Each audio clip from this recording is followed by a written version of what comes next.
I know I'm late. Hey, come on in. I was over at Paid in Beans on their platform. They was talking about Ira Kelly, the other predator. So sorry I was late. Royalty and Jelly Bean, another young lady. She sound like old church lady, but I don't quite know her name. So shout out to those ladies that were over on Jelly Beans and Payday's platform. I really appreciate them giving me the opportunity to express myself. Hope I didn't offend anybody with my views on predators. I just cannot support it. I can't support. I just can't. I just can't. Y'all know I'm funny about my money, and But anyway, shout out to them ladies. We're going to listen to what went down, not in the DMs, but in the courthouse. These redacted, Ghislaine Maxwell, pleading the fifth, which is crazy as heck to me. We know how. Hey, Specs. Love. I thank you, baby. I love you too. Yeah. Gotta keep it solid. I'm gonna always. I thank God for giving me not that everybody else don't have it. I can only speak for my relationship, my heart, my level of empathy, my level of being solid. I just can't. Some things I just cannot entertain. I don't care if I like it. That's like liking somebody, cool with somebody being your homie, your family member, and you found out that they done did a whole bunch of crazy, victimizing, raping, illing, kids, minors. It's like, some things you just cannot, I can't compromise it. This is going to be a good one. I can hear it in your voice. Yeah, man, yeah. But let me get on back over to Ghislaine. It's like, how dare you be able to stand up or go and meet with somebody for you to still be acting like you never done anything wrong. All these kids that done been violated, some of them unalive, some of them physical, mental, and then you have the nerve to stand, but for still making deals, still trying to wink on the cool. Now, I'm going to plead the fifth, but I want a deal out of it. I want you to pardon me. So I'm going to play dumb. How you going to play dumb? You got moved. You done got caught with these unredacted. Your hands got mud and blood and all type of shit on them. And you still don't have you have to know that they are catering to the devil. You have no heart.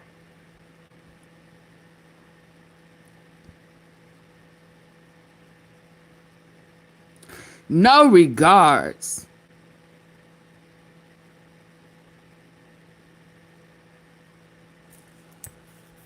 For the things y'all did to these people. A lot of them kids. It's like, how dare you? How dare you?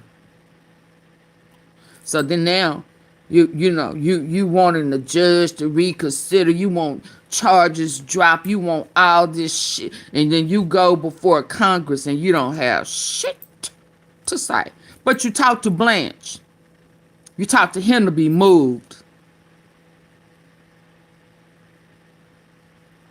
I hope when it's all said and done, they move her ass right on back. I hope when it's all said and done and they bringing charges on some of these people, get her again, but get her this time on state charges where it ain't shit Donald Trump can do for her. Hell, he can't even help his daughter. Yeah. Yeah, you ain't gonna even be able to help Melania. That's why she fighting to keep her records of her immigration records sealed. Moved to a federal court. See, the smartest thing they started doing was bringing their asses up on state charges. That was the smartest move they made. And now they trying to move it. Squirming like a whole damn parasitic worm. Trying to get out of it. But God said no. Yeah. But anyway, let's listen to this. Then we're going to listen to her say nothing. Her plead the fifth. Well, what was you, for 2 days, what was you talking to Blanche about? How dare you? How dare you? Yeah, let me go on before I get lost in the sauce, because, you know, I just don't know how to process this type of evil. These type of violations to kids and minors. This is the manipulation.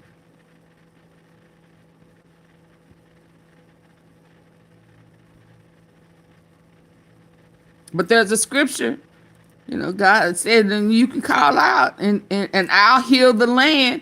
When you acknowledge it that if my people who are called by my name, you got to turn from your wicked ways. We don't want to turn from our wicked ways. Is that the problem? Because God said he'll heal the land. We need a healing. It's out of control. These people have went on so long that they kind of numb to this crap. Yes, it is very sick. Yeah, it's crazy. And now that I block for some people, not everybody, blinders are off, and you still want to act like we boo boo the fool. Now you boo boo. We ain't boo boo the fool. No. You the clown. You the clown that can't see that you got your clown suit on. They clowned your ass. I had to take my video down. They clowned you so bad yesterday. They almost caught me slipping. Trying to get, every time he goes somewhere now, they put it on a projector. Yeah, they call him the leader. Pedo Bowl. He's the leader. You know why he the leader? Not because he the president, because he listed up in there how many times? More than any of his partners. He up in there more than all of them. I'm talking about the lawmen. Yeah, he up in there like 5,000 sometimes so far. So far. The billboard. Oh yeah. They got me. I was like, dang. And it was, I had like 100 and some views on that one. I had to immediately take it down, but that's okay. I got a little snippet of it, and I put some, I ain't gonna tell y'all what I put on that pallywhacker. Y'all know I'm gonna come out with something. Yeah, man, it's just crazy. Yeah, he too scared to go to the Super Bowl. I thought everybody loved you, Danica. Oh, you're not feeling the love? Yeah, You're not feeling so big. That billboard was funny. Y'all, come on, let's hear this. Please come in hitting the like button. 9 minutes and 35, 100 and something like people, 15 likes. Boo! Boo! He hated. That's okay. Let's go. Let's hear this, y'all. Let me find a back screen. A backdrop. Oh, that's how I put it. Let me show y'all how I did it so I could do my video. I put lips on it. That's how he did. That's how he did a Bubba. Yeah, Bubba.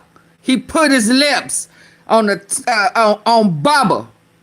Hello, hello. Yeah, I put lips up and down the shaft of Bubba's pickle. Hello, hello, hello, hello, hello, Bubba, Bubba. Can I have some pickle, please? Yeah, that's how I did it. Just like that. The tip of the lipstick. Right there. I know y'all know I was going to figure out a way to get my giggle on. I had to take my video down. I was like, oh, shit. Hey, what? Let's hear this. Y'all ready? Sorry to keep you guys out here that long.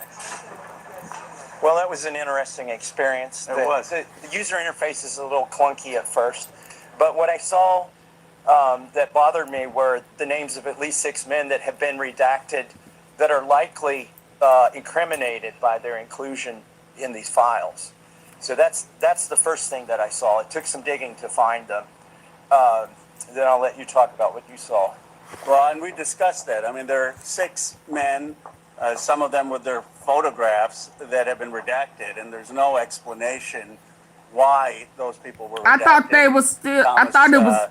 Discovered it through his MIT logic with some of the searches. But, you know, that's really concerning. I think there are 2 other points. Hey, Monty. One is some of the internet concern about some of the more sensational emails. I mean, I do think it's important to recognize that some of the senders on that are women. And so some of the redactions may be appropriate, some may not be appropriate. We need to look at that.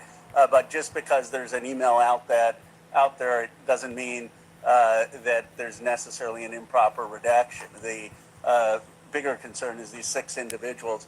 I will say that the staff was very professional in allowing us to do the searches. Our bigger concern is that there's still a lot that's redacted. Even in what we're seeing redacted versions. I thought we were supposed to see the unredacted version. So they still ain't doing right. Because the documents produced to justice were redacted, and Thomas discovered it through his MIT logic with some of the searches. But, you know, that's really concerning. I think there are 2 other points. One is Trump scared as hell. Internet concern about some of the more sensational emails. I mean, I do think it's important to recognize that some of the senders on that are women, and so some of the redactions may be appropriate, some may not be appropriate. We need to look at that. But just because there's an email out there, it doesn't mean that there's necessarily an improper redaction. The bigger concern is these 6 individuals. I will say that the staff was very professional in allowing us to do the searches. Our bigger concern is that there's still a lot that's redacted. Even in what we're seeing redacted versions. I thought we were supposed to see the unredacted versions, and that's because the documents produced to justice from the FBI, from the grand jury, was redacted when they got it. So we kept doing the searches for the unredacted information. It's the identical redactions that they have. Now, I don't think that's nefarious on the career attorneys that were reviewing it, but they obviously haven't gotten the production because our law says that the FBI and the original grand jury needs to be unredacted. Right.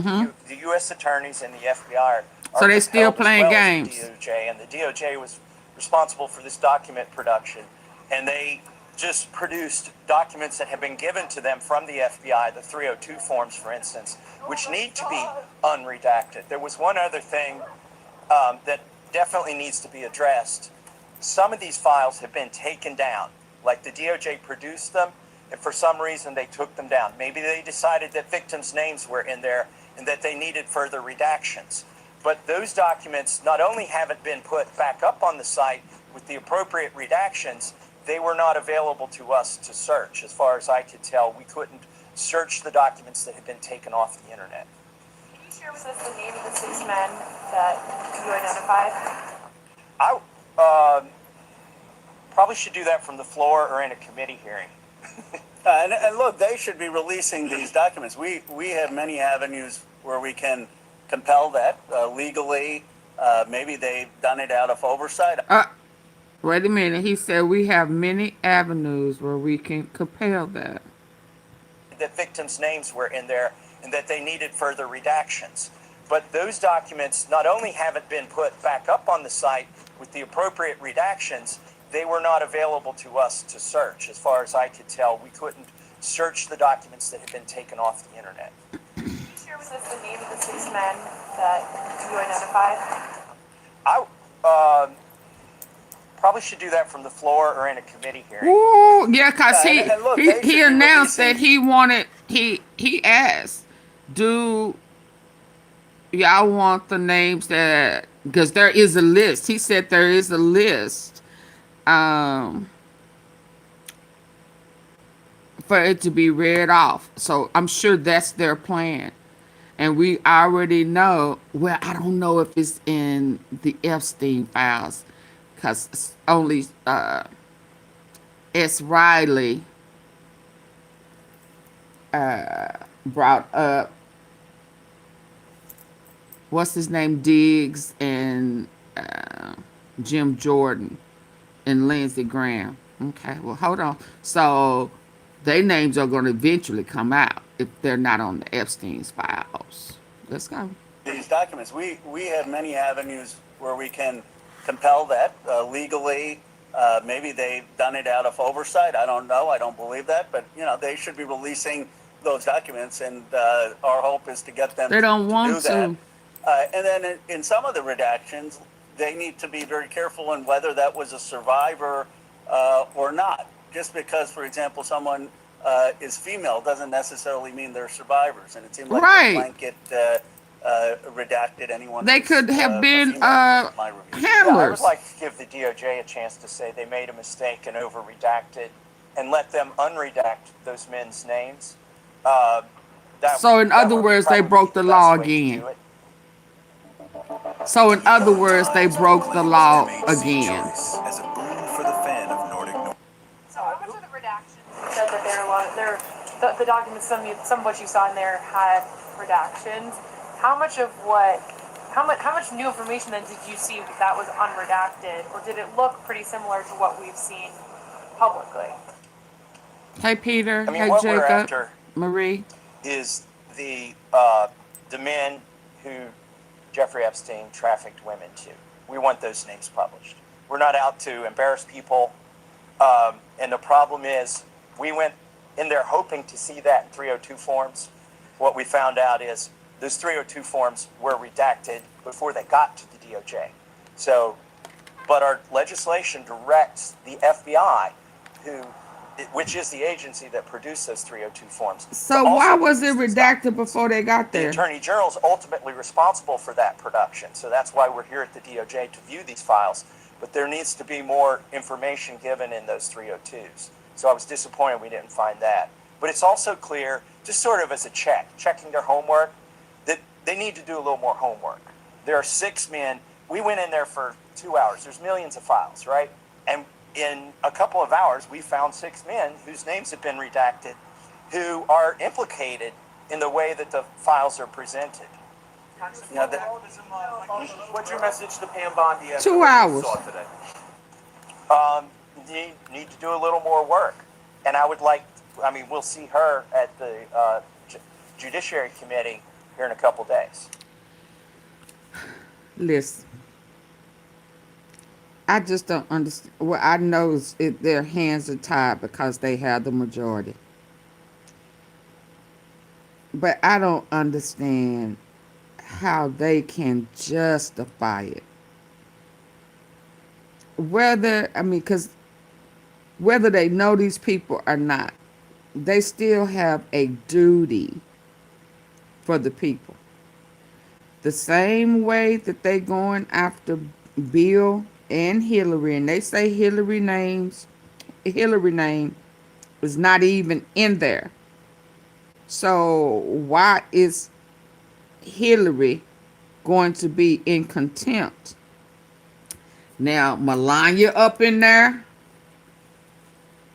You know, she done had a love affair with this man. You know, she was with him for 2 years before she got with Trump. And you mean to tell me that she don't have to, huh? But Hillary do now. I know Hillary's dirty. You know, I ain't naive. But she done had a whole love affair. She came over undocumented. Cause she did not come over here on no what is his name? I can't think of the old ugly man name. I could just think of Hart. But anyway, toilet paper. Einstein. Yeah. You ain't that smart, boo-boo. No. And you didn't get that until years later. So you came over illegal. Modeling. You got some girl on girl action.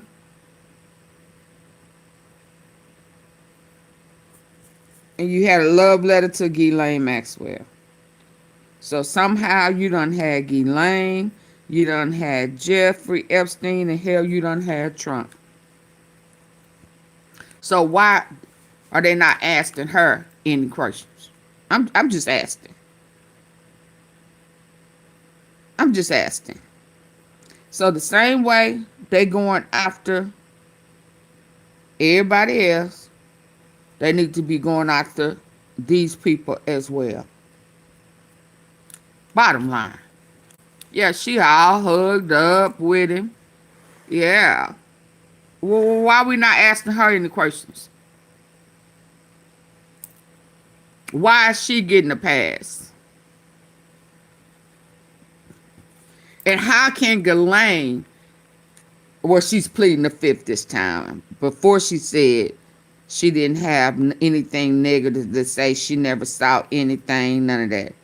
Knowing good and damn well Trump and Jeffrey Epstein had a whole lawsuit together. We brothers, and we know it. Whatever that song was, they like they were brothers. And then she was moved.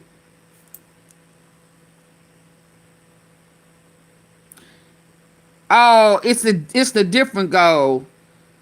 It's the goal up there for the WB. We're brothers. For super chats. In case somebody has some questions, I think it got. I'll change it. Let's listen, y'all. I just think this is god awful. She done had a whole 2-year love affair. They done ran her ass up through there. That's okay. It went from one guy to Epstein to Trump. And then he had to pay for her. Yeah. Baby, she must have been on that. Don't do her like that. Okay, I ain't gonna do her like that. She kissed the ring. Yeah, the cock ring. Ooh, Auntie Faye. Publicly.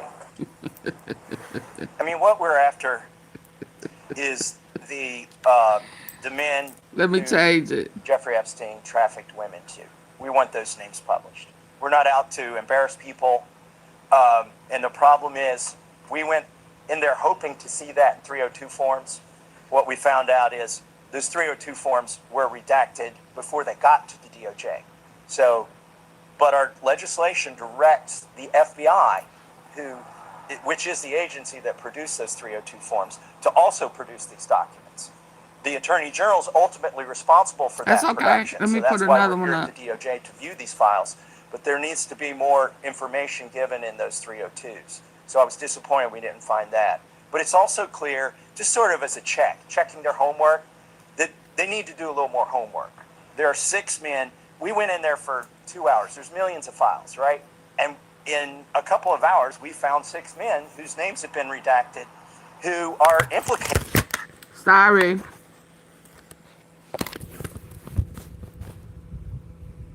Hold on.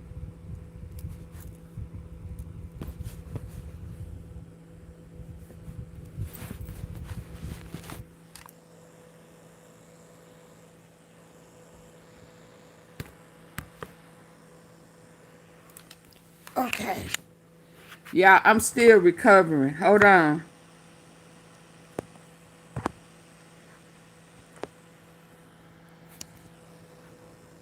Hold on. Oh, I gotta show y'all my recovery. I thought I was doing better. I messed it up, Miss Tom, taking that one down. In the way that Hold the on. files are presented. You know, they're responsible for that production. So that's why we're here at the DOJ to view these files. But there needs to be more information given in those 302s. So I was disappointed we didn't find that. But it's also clear, just sort of as a checking their homework, that they need to do a little more homework. There are 6 men. We went in there for 2 hours. There's millions of files, right? And in a couple of hours, we found 6 men whose names have been redacted, who are implicated in the way that the files are presented. You know, What's your message to Pam Bondi after what you saw today? Need to do a little more work.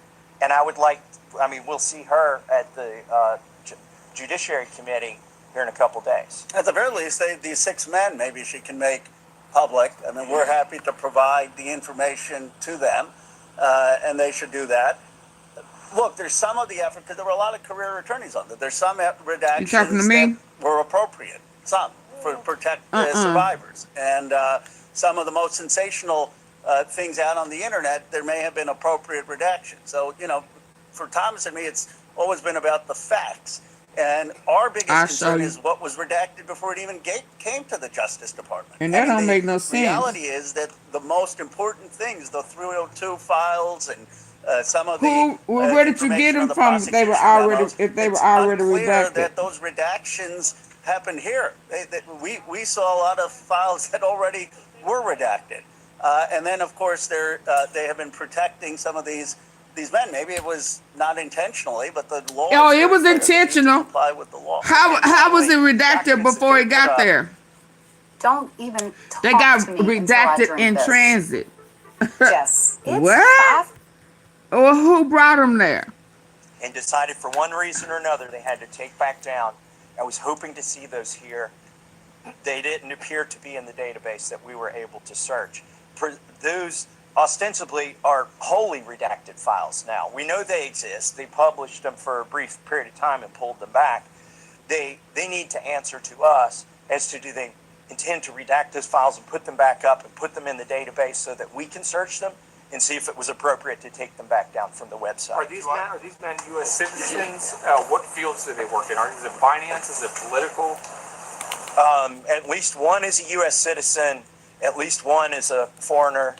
And the other 3 or 4 have names. I'm not sure if they're foreign or U.S. And which field do they work in? Is it finance, banking, political?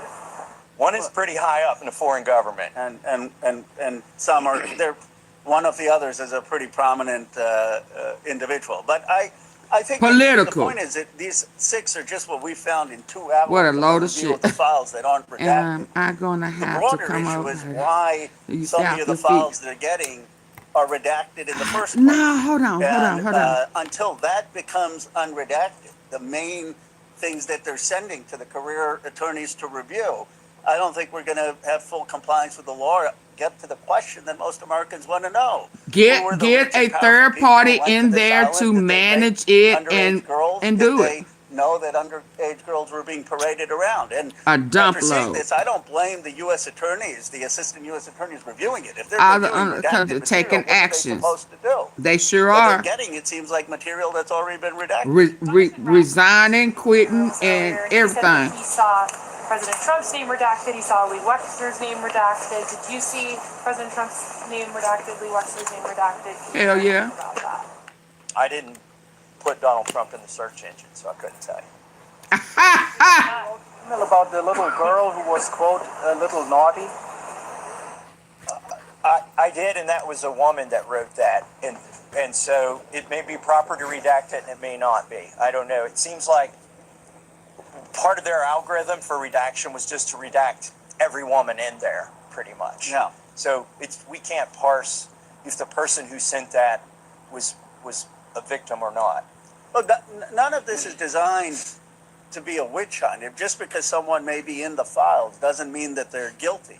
But there are very powerful people. Or that they who were raped these victims. underage girls. It wasn't just Epstein and Maxwell, or showed up to the island, or showed up to the ranch, or showed up to the home, knowing underage girls were being paraded around, and some of the sickening stuff in there about the violence. And what we want to do is have the investigation eating to folk. get to those people to answer those questions. Not I to say seen that some, every I seen internet a rumor whole about some email, body that they don't put it on the is grill going to and be pulled it true. apart like And pulled I said, in pork. some of the cases, the redactions may have been appropriate. But for Thomas and me, it's never Like been pulled about pork. getting Donald Trump or getting Bill Clinton or scoring political points or trying to destroy people's reputations. It's about actually getting justice for the Justice. survivors.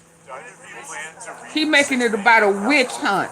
It's about I think we need to justice. give the DOJ a chance to go back through and correct their mistakes. How long do they have to do that? Oh, that's How just, long yeah, do they're they giving have them to too much. redact these files? They're already breaking the law. Look, they're way past the deadline.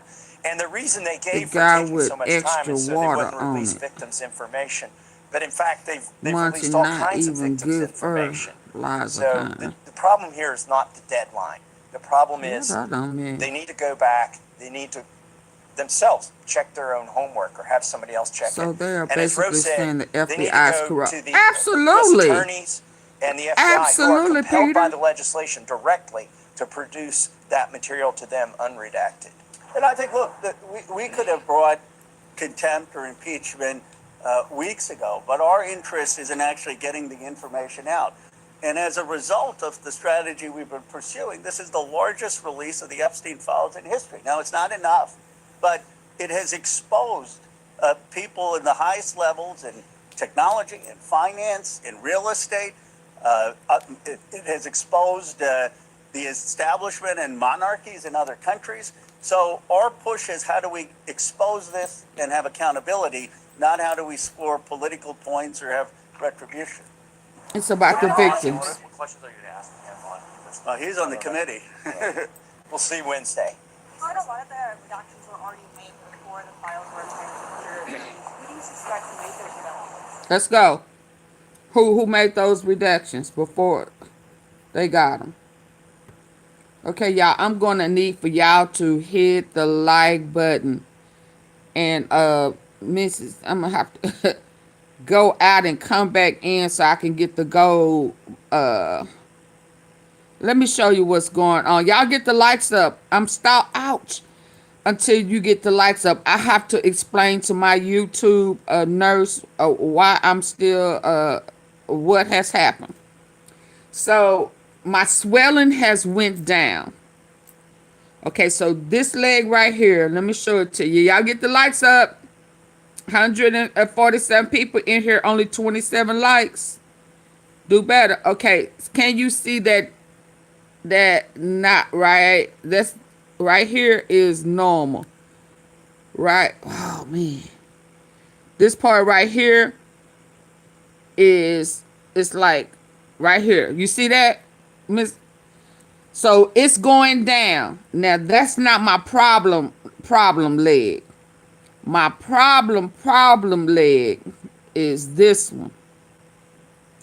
And the swelling has went down, Miss Tom, before you look at it. Before you look, ow, I thought I was covering it. So the swelling has went down. So right here where it's circled is where is the inside bruise is coming out. You understand? So where it's circled, that big old bruise right there, it's whatever the bruise on the inside is coming to the surface. So then that pain, now I'm dealing with that pain. Does that make sense? So that's what that stiffness, it came back on last night. And then once I looked, I said, oh man, look at that bruise. So once I get past this bruise, I should be okay, right?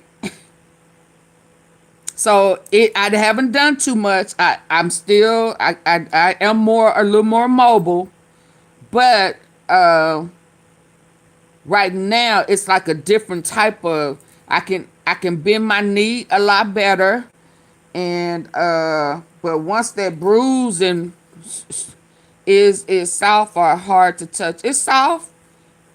It right now. You talking about my skin or the? I can still see it where it looked like on the inside. I don't know if that's a tendon or whatever that is. It looked like it looked like it may be a little swollen on the inside. But if I rub my hand across there where you can see them veins, it's soft.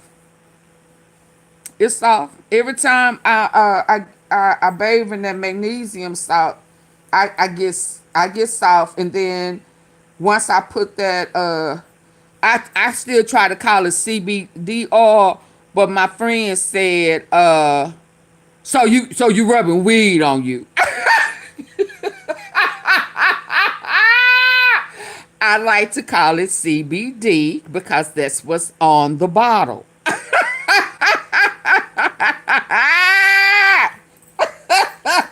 So weed.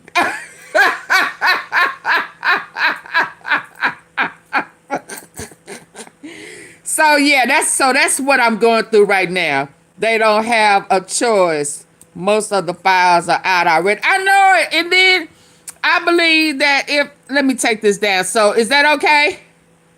Is that okay, Miss Tom? So I am healing. The swelling has gone down. Now I'm dealing with some when I bend it, yeah, I can bend it. And there's a little, it's just a little tension, but I can bend it. Looks better. How big is it? How big is what? How big was it? It looked like a butt of a grapefruit. You asked me how big was it? You didn't see it that day? Hold on. Oh yeah, when I couldn't put no pressure on it.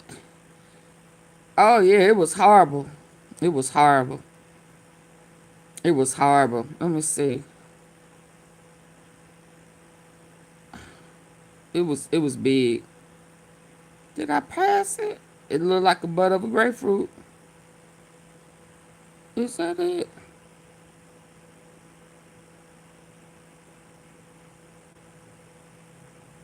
There we go. All of this. That skin right there, that's my knee. Where that healing was trying to come, I guess. Cause that's peeling off right now. So where is that dark brown right there? That's my knee. All the way over here is my knee. All the rest of that was swollen. So that over here is what now is the bruise when it went down. Okay. So it's getting better. It just, yeah, it was swole. It was bad. I was in bad shape, y'all. I ain't gonna even lie. Okay, let's get back to it. It's time. Yesterday, once I felt it coming back, Monty, I did switch back to the ice. I had been on heat, but yesterday when that bruise came out, I got the ice. Right now, today, I'm on heat. Tomorrow, I'll go back to the ice. So I'm gonna alternate it. But yesterday, and maybe tonight, I better put some ice on it. Good job. Stay off. Yay! Okay, let's go. Let's go. Yeah. It seems that they were made by the FBI or they were made by Let me back it up a little. attorneys in the grand. Were already made before. Oh, so that's the spot for the commercial. Okay, my bad. When the files were obtained from clear, who do you suspect who made those files? It seems that they were made by the FBI or they were made by There you go, attorneys in Peter. the grand jury, but the Justice Department, it seems, got some of these documents already redacted. Our law was very clear.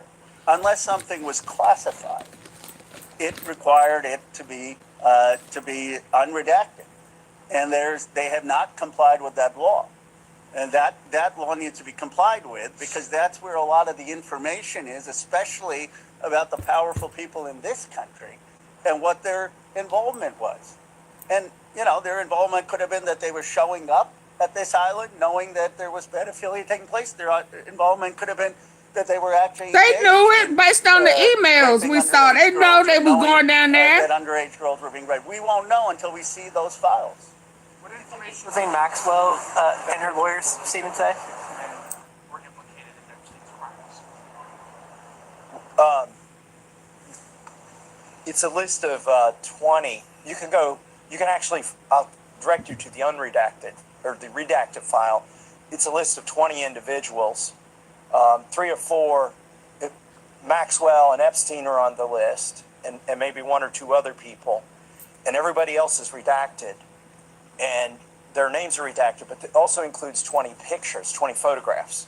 They're sort of mugshots. They're not the best pictures. I'm not sure if they were mugshots or not.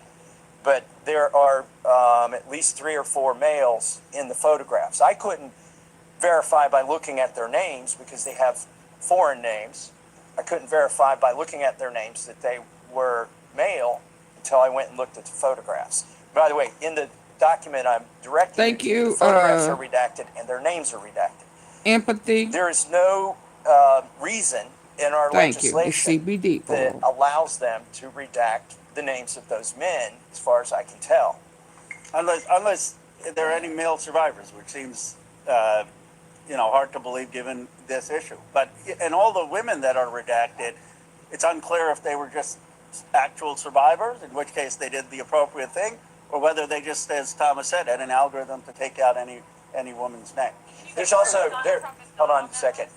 There's also an FBI form that lists people who are conspirators, and one of those is a male. It's like on an FBI form, they've redacted his picture and his name on that form where they were, I guess, considering an indictment or indicting or something. I don't have the number in front of me, but I could direct you. It's a 3-page EFTA file. was this were authorities? I'm not sure if they're mugshots. Were authorities investigating these individuals, or like? In one instance, it was, and in the other instance, it seemed to be. I've got to go. I'll let Thomas. No, I gotta go too. All right. One question, one last question for you, Congressman Connor. Congressman Massey has called for Commerce Secretary Howard Lutnick to face potentially some accountability for the connection that he has in these files. Do you support that call? Absolutely. Look at what's happening in Britain.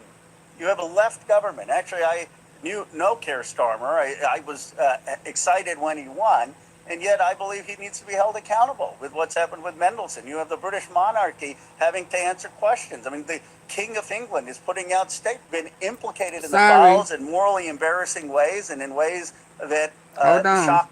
I'm not sure if they're mugshots. Were authorities investigating these individuals, or like? In one instance, it was, and in the other instance, it seemed to be. I've got to go.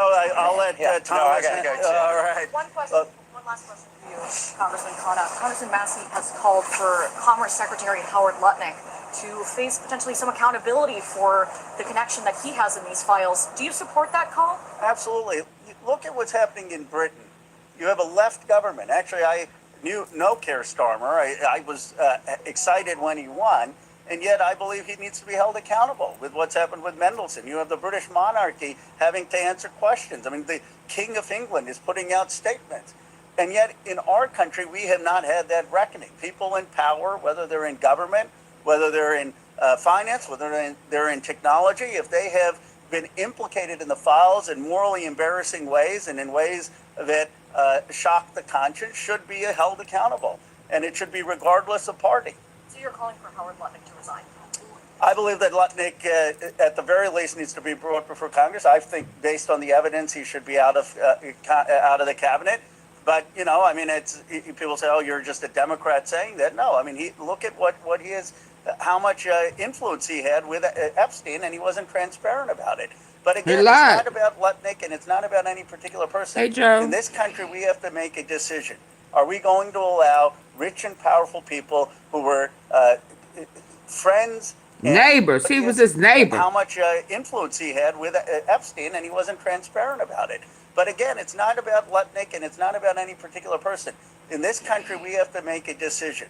Are we going to allow rich and powerful people who were friends and no problem doing business and showing up with a pedophile who was raping underage girls? Are we just going to allow them to skate? Or like other countries, are we going to have elite accountability and have accountability for the people who did that? Most Americans believe we need accountability. I do too. Trump wasn't on the slides. No, I didn't see one.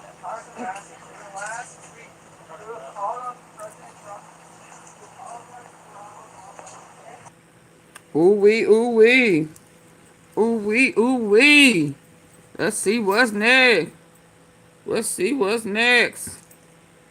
Ooh wee, y'all. Let me put Miss Tom made me stop that other one. My other girl. Hold on, y'all. Let me try to get that fixed. Oh yeah, okay. And so listen, today while I'm fixing this, y'all get the likes up. So it's funny because I just got this today. I'm gonna show it to y'all. But I was trying to find, man, the best little sleeve for the knee I had. You are not gonna believe it. Was I used to be able to find them at Dollar Tree. The little blue sleeve that would you put on your knee. They had some for your elbows and all the type of stuff. And I had all those copper things before and all of that type of stuff. But that one from Dollar Tree was the best one. I can't find them now. Hold on. Why is it not letting me do? Oh, it's not letting me do it over here. So today, I just got this sleeve. Let me show y'all the sleeve I got for my knee. Hold on. Y'all hit the like button. It's not letting, once I canceled that other goal, it's not letting me put up another goal with the gems for some reason.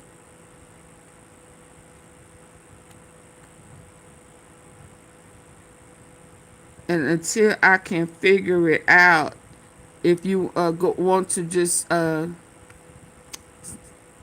it's spinning.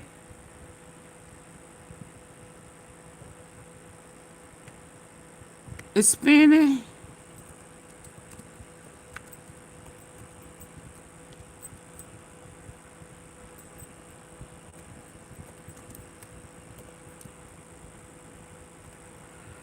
Let me get back. It's not letting me. Let me try another device. But anyway, let me get back. So today I got this one. It just came. I ordered it. A copper brace. Let me show y'all.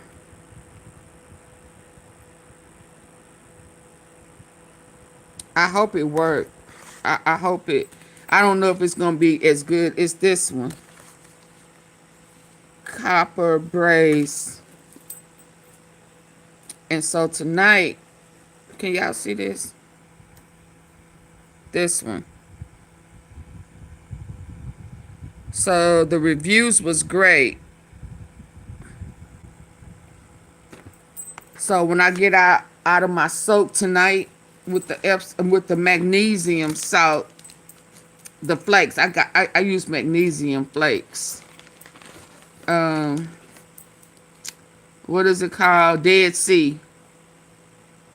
Then I'll try this tonight. And let it stay on while I sleep at night. So I do have a leg brace thing, a copper one. Y'all think that'll be okay? As long as it's not too tight.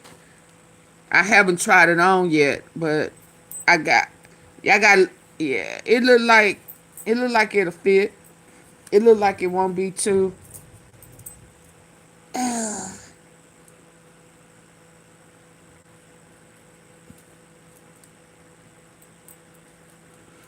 I wanted to wait to put it on till after I had it soaked. So, oh yeah, it'll fit.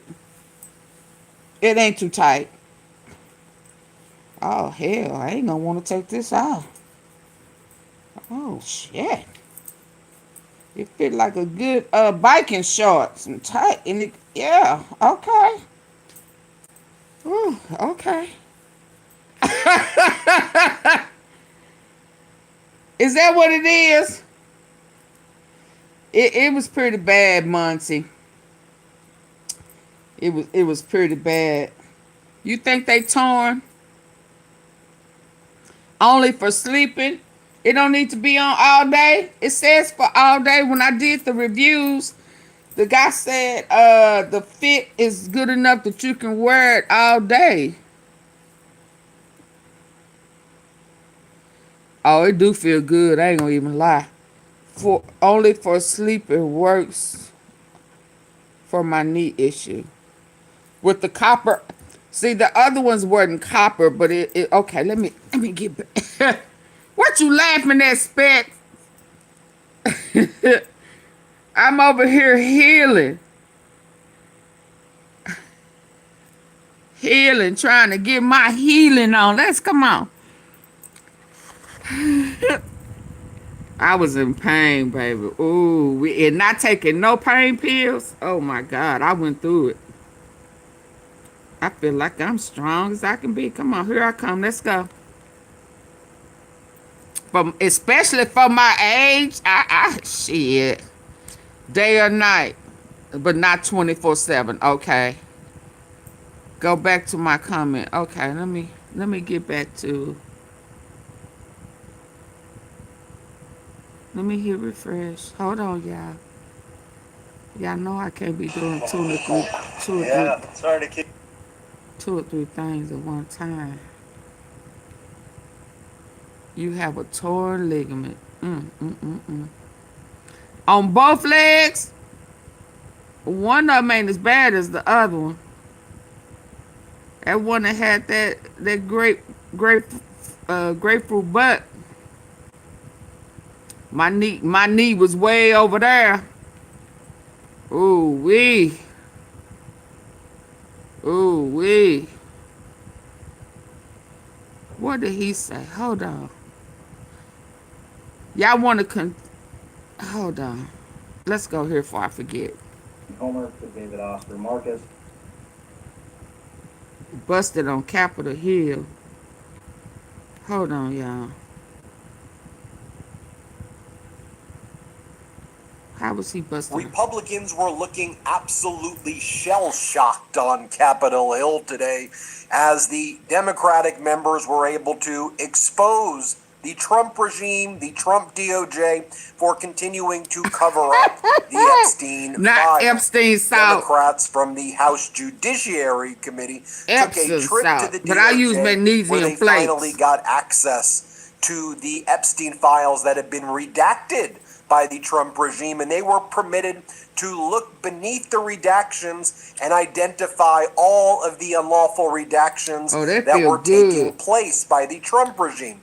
At the same time, in the House Oversight Committee, the Trump regime basically had Ghislaine Maxwell invoke the Fifth Amendment against self-incrimination and go mute and go silent on each and every question she was asked during her deposition, notwithstanding the fact that just a few months ago, she spoke with Donald Trump's number 2 at the Department of Justice, Todd Blanche, who was Donald Trump's former criminal defense attorney. Didn't invoke the Fifth Amendment there, but now when the House of Representatives was questioning her, I have to plead the Fifth. I cannot speak to you right now, but if you give me clemency, I might be able to exonerate Donald Trump. She literally said that. So, I want to show What's you a what went road down on train? Capitol Hill today. As you know, the Midas Touch Network now has a Washington, D.C. bureau.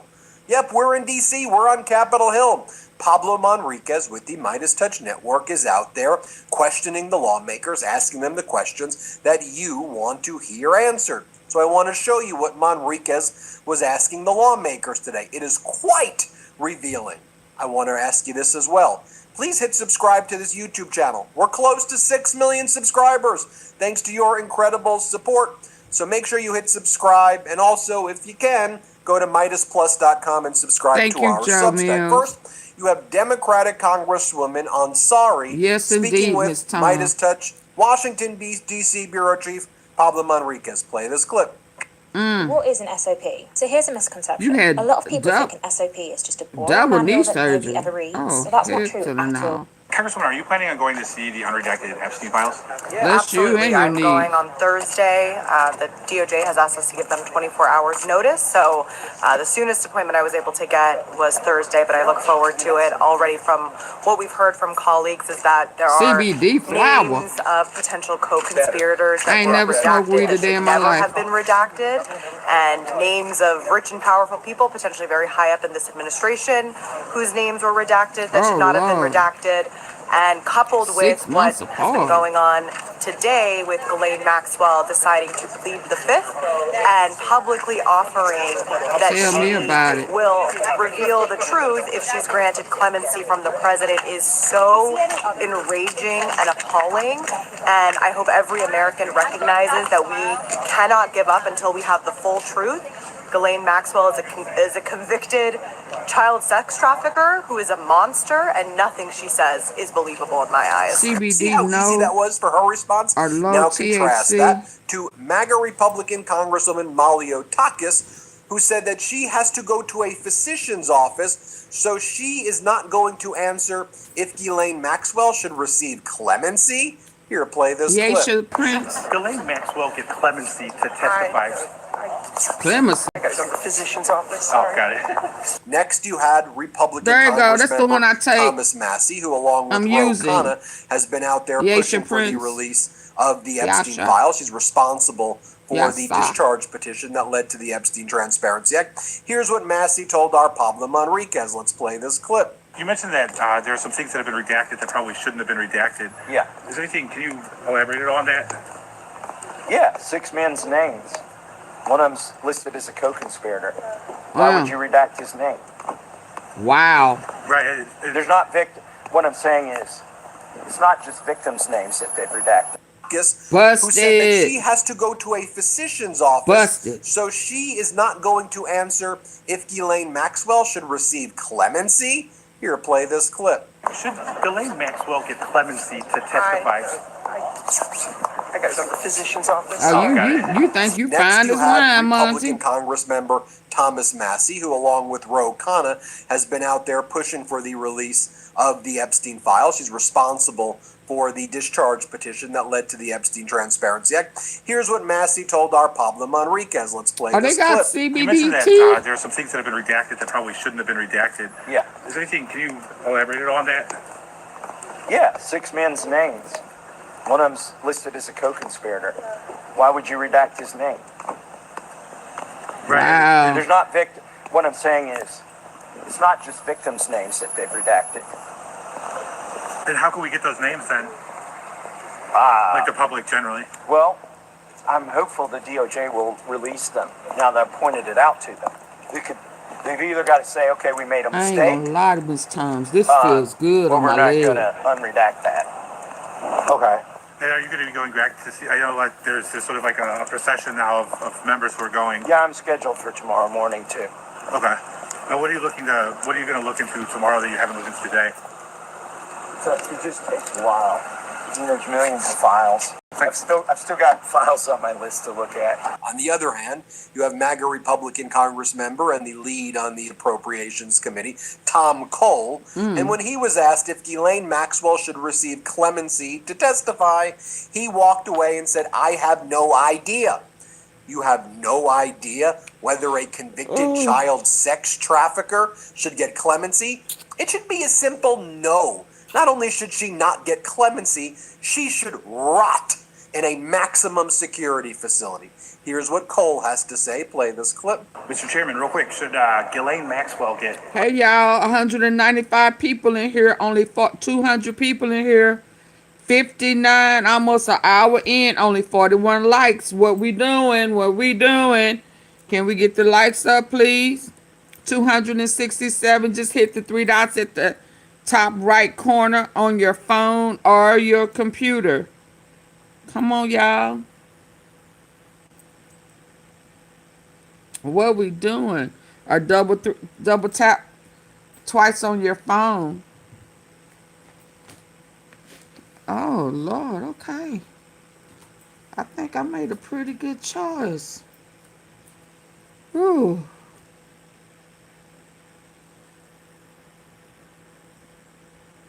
Only one person hit the like button. What we doing? Okay. Clemency to testify. Thank you, Peter. What? Only double tap once. Oh, I had no earthly idea. Got it. Any updates on the... Because you know if you double tap more than once, it takes it away. Go to those three dots and make sure it's populated. The like button is populated. HS funding? Don't know yet. I mean, we've passed the bill. We're still waiting on the Senate to do something. Got it. Are Republicans open to any of the proposed reforms that Democrats put out? Quit lying. All y'all do is lie. Now contrast that with... I'm sorry? Should Ghislaine Maxwell get clemency to testify? Here's what Cole has to say. Play this clip. Mr. Chairman, real quick, should Ghislaine Maxwell get clemency to testify? I'm sorry? Should Ghislaine Maxwell get clemency to testify? Oh, I have no earthly idea. Got it. Any updates on DHS What you mean you don't have no earthly Don't know idea? yet. I mean, we've passed the bill. We're still waiting on the Senate to do something. Got it. Are Republicans open to any of the proposed reforms that Democrats put out?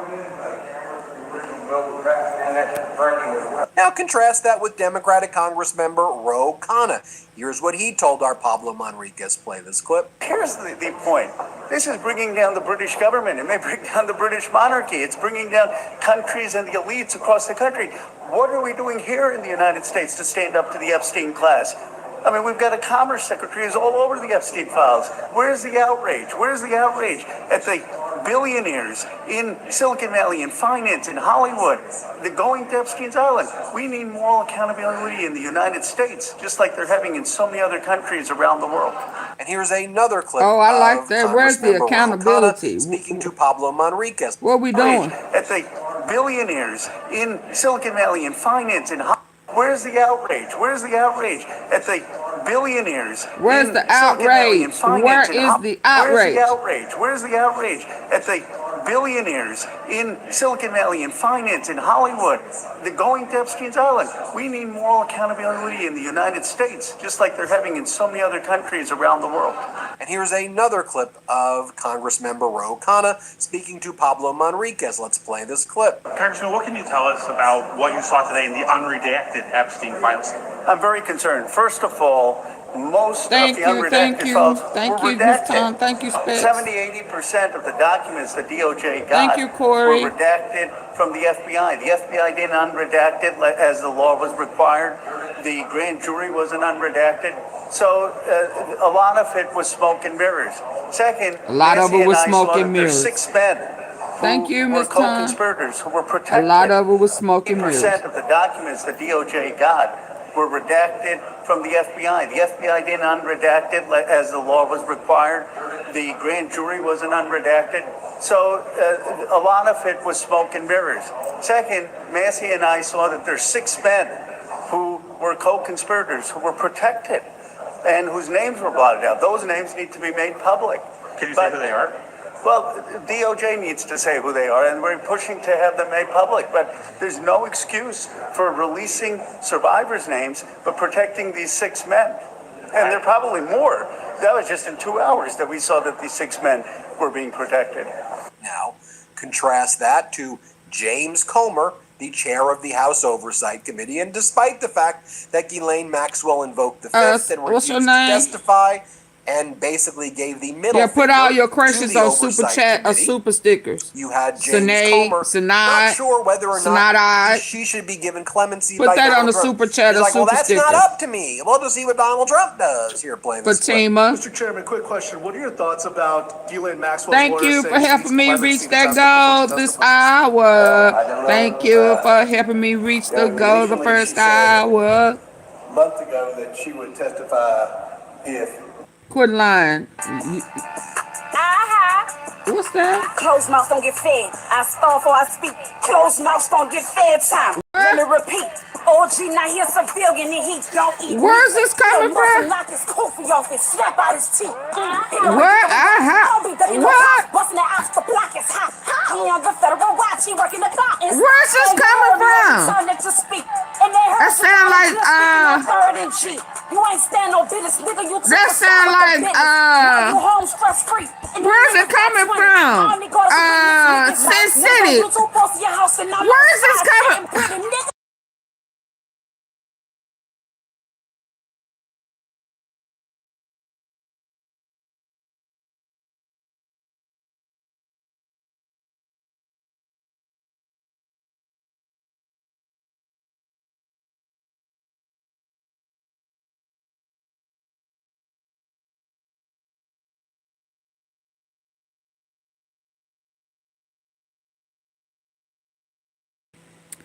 Baby, that just started going by itself. I'm like, where is that coming from?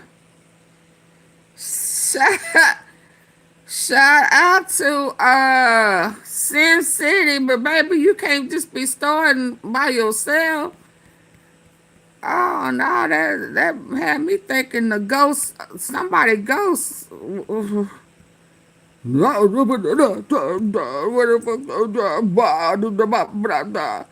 recognized the voice, I just didn't know where it came from. Like, where? Okay, y'all, come on, hit the like button. Can y'all still hear me? I know I had to testify and basically gave the middle finger to the oversight committee. There's no excuse for releasing survivors' names, but protecting these 6 men. And there are probably more. That was just in 2 hours that we saw that these 6 men were being protected. Now, contrast that to James Comer, the chair of the House Oversight Committee, and despite the fact that Ghislaine Maxwell invoked the Fifth and refused to testify and basically gave the middle finger to the Oversight Committee, you had James Comer not sure whether or not she should be given clemency by Donald Trump. He's like, well, that's not up to me. We'll just see what Donald Trump does. Here, play this clip. Mr. Chairman, quick question. What are your thoughts about Ghislaine Maxwell's lawyer saying she needs clemency to testify before she testifies? Well, I don't know. Initially she said a month ago that she would testify if we granted her immunity on the Oversight Committee. And we discussed that after we met with the survivors, and they didn't support that, so we never considered it after that. So this was something new today. Obviously, that's not for me to decide. That's for the president to decide. Are you tired of waking up hungover What? and worrying about what happened last night? That's why I've been reaching She deserves to sit her ass in there for the time of her sentence. How dare you? And then you have the nerve to be talking about somebody gonna be in contempt of court if they don't talk. And this heifer went before Congress today and did not talk. See, that's the frackanaka bull I'm talking about. And when I say frackanaka bull, I mean frackanaka bullshit. Not duh. Like that brown, green, orange shit to be coming out that pamper. Yeah. Bull crap. her credit, MAGA Republican Congresswoman Lauren Boebert spoke to Pablo Manriquez, and here's what she said. Play this clip. Congresswoman, are you among the members who got to see the unredacted files today? Yes, I saw some of them, not all of them, obviously. I'll be going back tomorrow to see more. Any reaction on what you've seen so far? I think that there's folks who are definitely implicated and co-conspirators. And, I don't think everyone there that was talking about underage girls being trafficked are victims. Got it. And do you support any clemency for Ghislaine Maxwell? She was saying that she I was, do not. I think Ghislaine Maxwell should get more time, and she should definitely be in a harsher prison than what she's in. Let's It's absolutely go. disgusting. Right? I think what she said there's fair. Disgusting. To her credit, Disgusting, Congresswoman funky Anna Paulina face. Conspirators. you among the members who got to see the Ooh, did y'all hear that? Did y'all hear that aggression in that funky Republican Congresswoman face? Lauren Boebert Now I can't do it. I was trying to go in for the overkill. Funky face. Funky face. Need to sit her ass down. To take your ass back to the same prison that you came from. But hell, from what we saw, it wasn't bad. Unless they put you in GP. Yeah. Yeah. I thought you liked playing with women.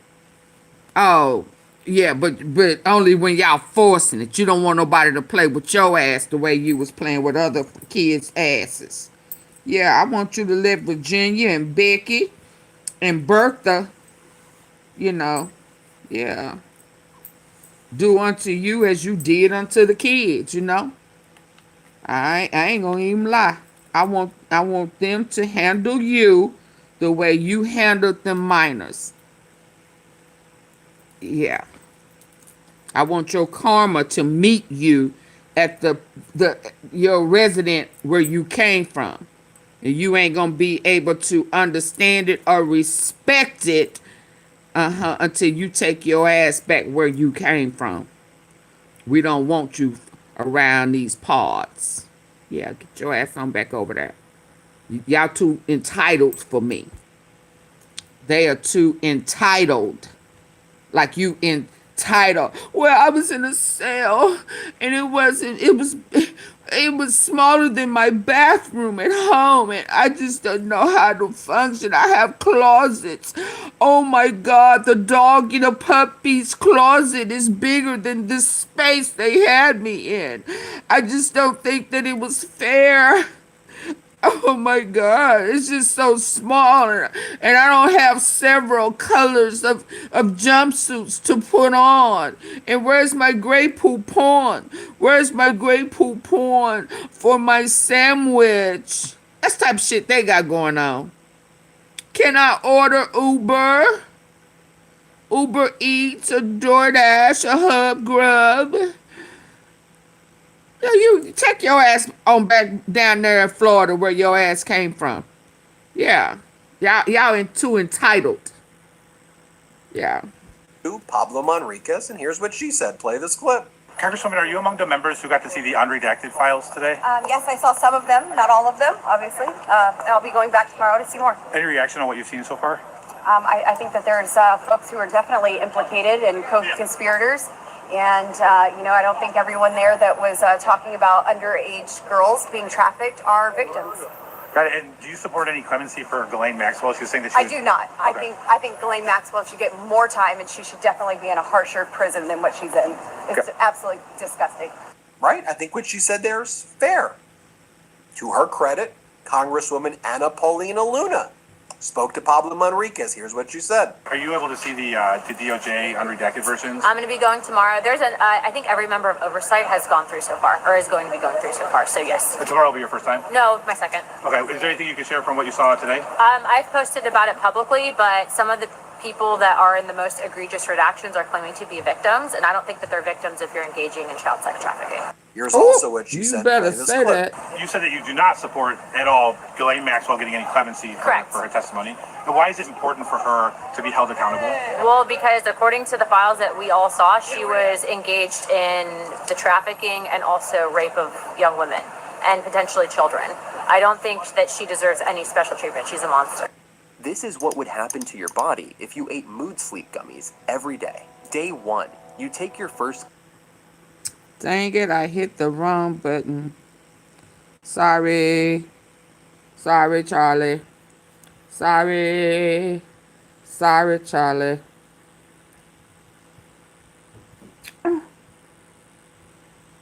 Now, we also caught up with Democratic Congress member Jared Moskowitz, and he saw the files unredacted, or some of them, Here's how he describes it. Talk about at all about what you've seen in these unredacted files. I know that you've been making statements, but I mean, there's discussion, significant discussion of child trafficking. It's gross. Jimmy Reston said a 9-year-old. Is that right? Children of all ages. Babies. Of child exploitation. Yeah. Under the age of 18. And we heard people around the world. Wow. Participate. Kids from all over the world. And are there any names that you've read that are that are suspiciously redacted? I suppose. So a lot of the names of his co-conspirators are not household names. Okay. A lot of statements, but I mean, there's discussion, significant discussion of child trafficking. It's gross. Jimmy Reston said a 9-year-old. Is that right? Children of all ages of child exploitation. Yeah. Under the age of 18. And we heard people around the world. Wow. Participating in finding these girls.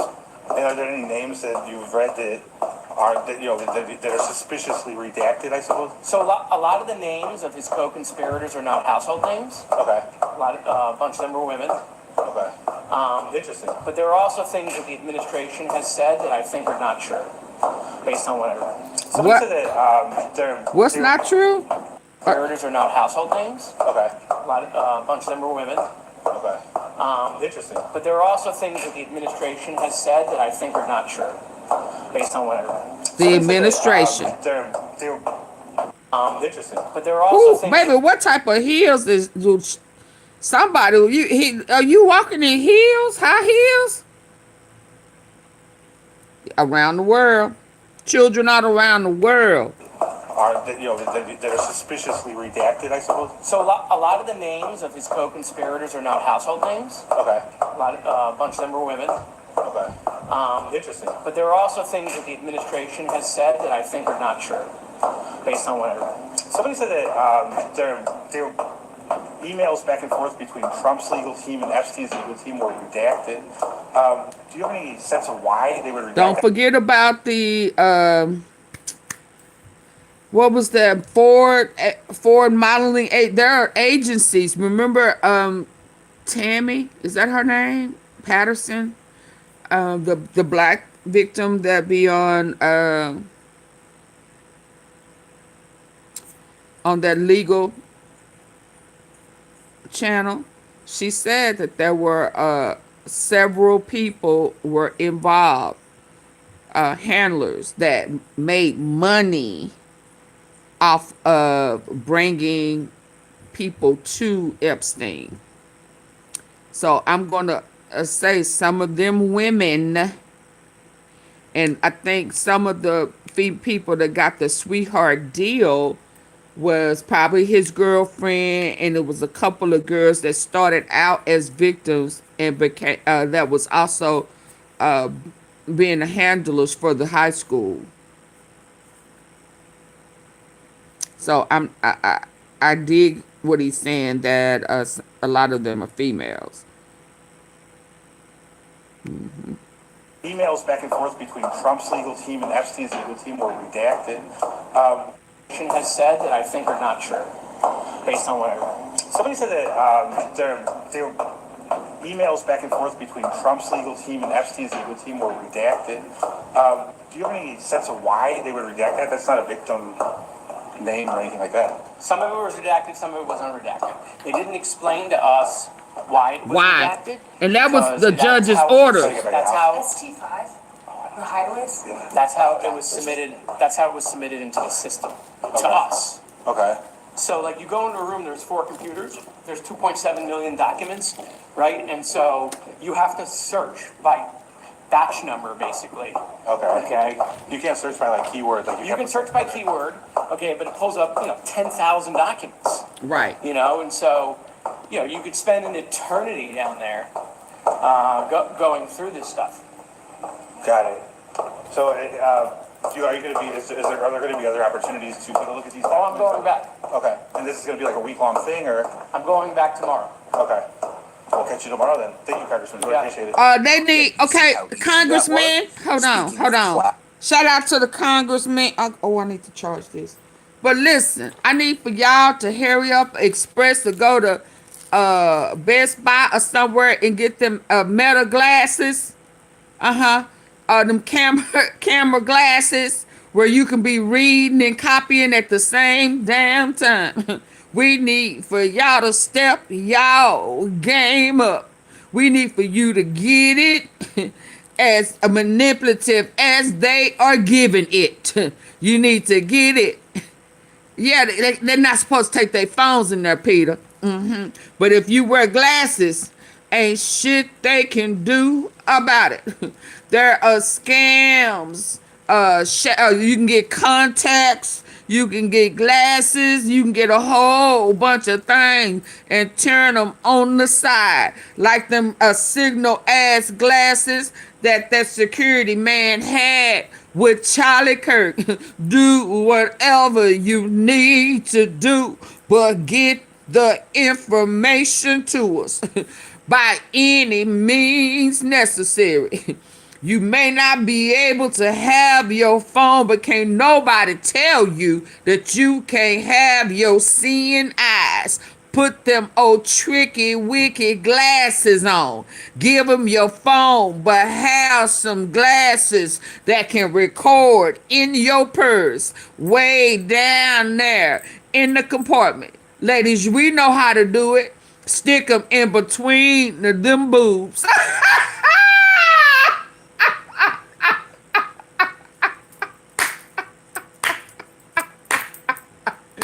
You better use them girls.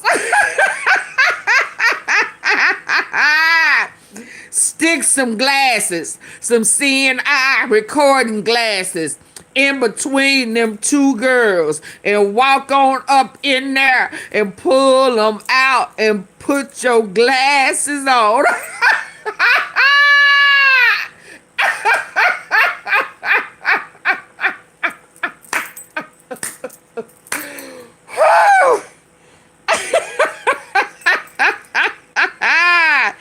If it worked, it worked. Hello. Already, now contrast that to MAGA Republican senator. If you can sneak what do they call them little old bottles into a concert? What are them little old bottles that you get from the liquor store? If you can put bottles of liquor and shit and sneak on in the movies, and sneak in the concerts, you can sneak on in that room and record up and down, page after page. You can sit there for days at a time and read and record and record and read. That's what Auntie Feet would be doing. Okay. Okay.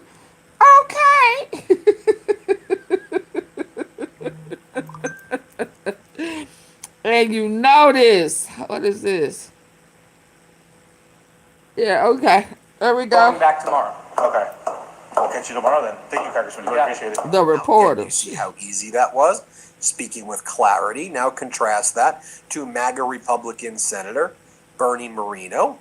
And here he was asked about what's your reaction I have a to the fact that there are victims in the Epstein I need files to invest in as young some. as 9. And Senator Moreno from Ohio turns it into like a joke. I need to put that on the wish list. What do you think about Obama and Biden? But Pablo Manriquez pushes back. Let's play it. They killed me trying to make Barack a part of it, and they done already said he ain't in the Epstein files. They killed me with that. And I felt like when they were saying that prime minister name, what is it, Euclid or Euclid, Barack, it was easy for them not to correct Barack Obama.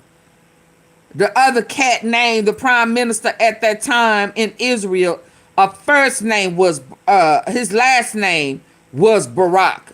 Barack. Yeah, stop trying to put together something with Barack in there as if he in the Epstein files. You just showing your hand because they done already said he ain't in there. Even Trump ain't said he in the Epstein files. So folk be killing me, trying hard, just jealous of a strong black man with dignity. Integrity.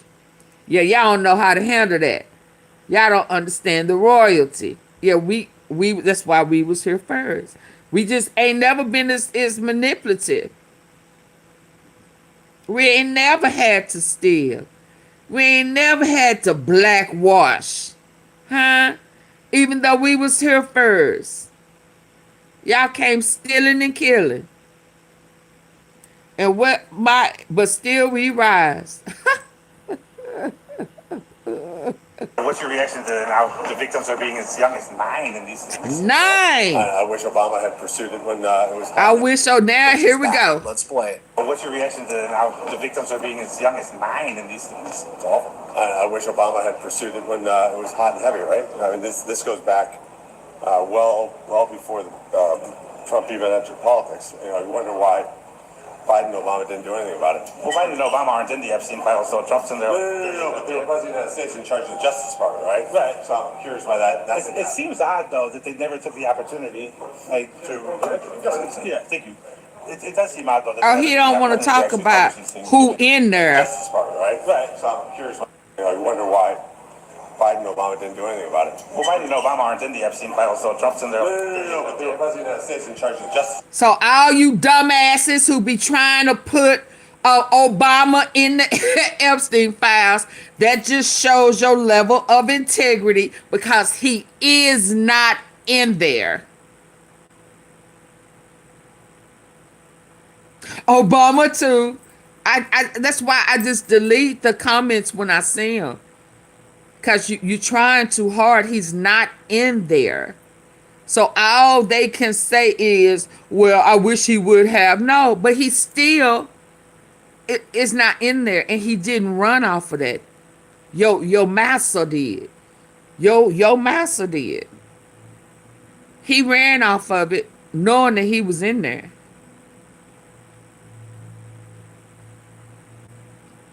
Marino, Ohio senator. So you don't care nothing about your people either, Ohio senator. And y'all crime is bad, Ohio senator. Biden and Obama didn't do anything about it. Well, Biden and Obama aren't in the Epstein files, so Trump's in there. No. But they were president of the United States in charge of the Justice Department, right? Right. So I'm curious why that. It seems odd, though, that they never took the opportunity, to. Yeah, thank you. It does seem odd, though, that they never took the opportunity to actually publish these things, given. Yeah, they should have. Yeah, absolutely. But now that's awful. I can't even imagine that's the case. It's pretty outrageous. So he started out asking about a 9-year-old, and instead of him addressing the 9-year-old, he went to Barack Obama.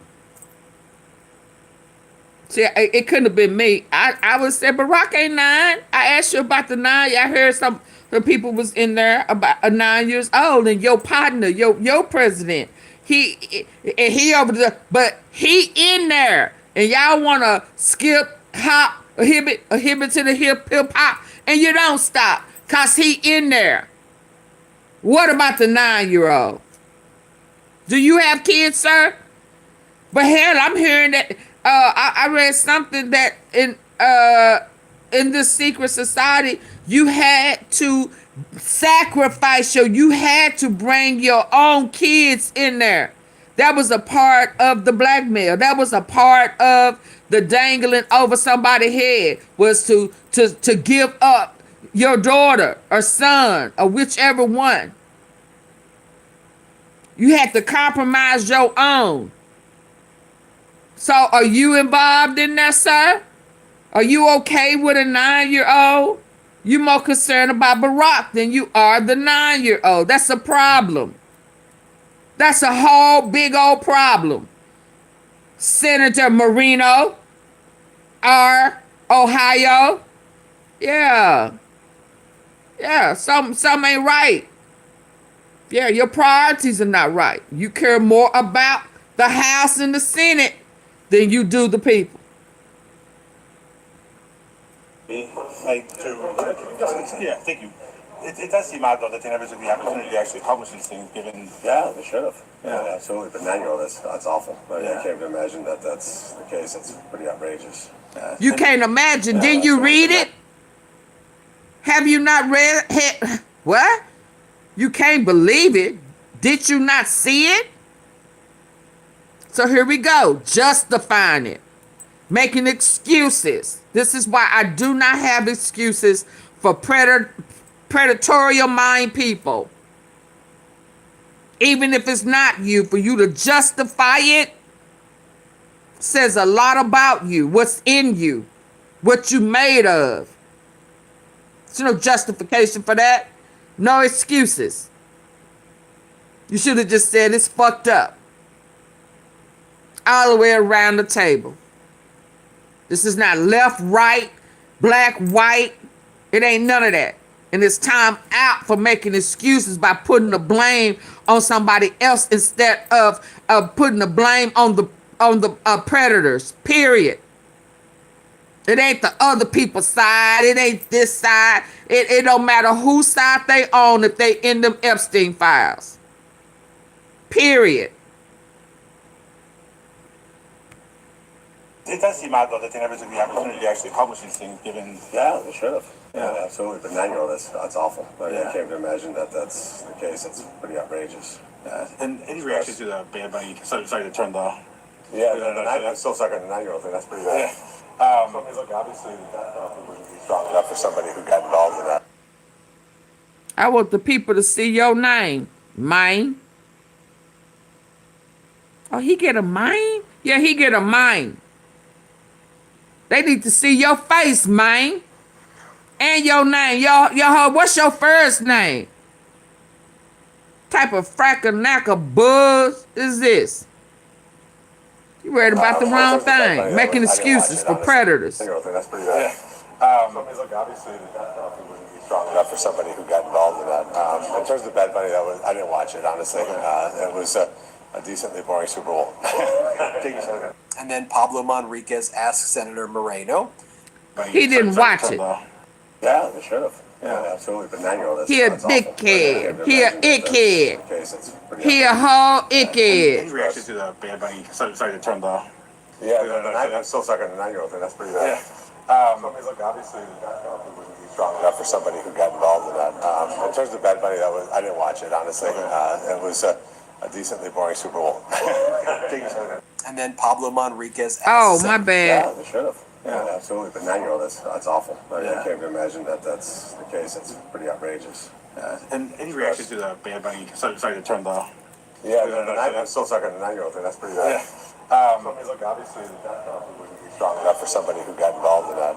In terms of Bad Bunny, yeah, they should have. Yeah, absolutely. But 9-year-old, that's awful. I can't even imagine that that's the case. It's pretty outrageous. And any reaction to the Bad Bunny, sorry to turn Some people sacrifice moms. I'm still stuck on the 9-year-old thing. That's pretty bad. Look, obviously, these people crazy. Somebody who got involved in that. In terms of Bad Bunny, I didn't watch it, honestly. It was a devil worshiper. Super Bowl.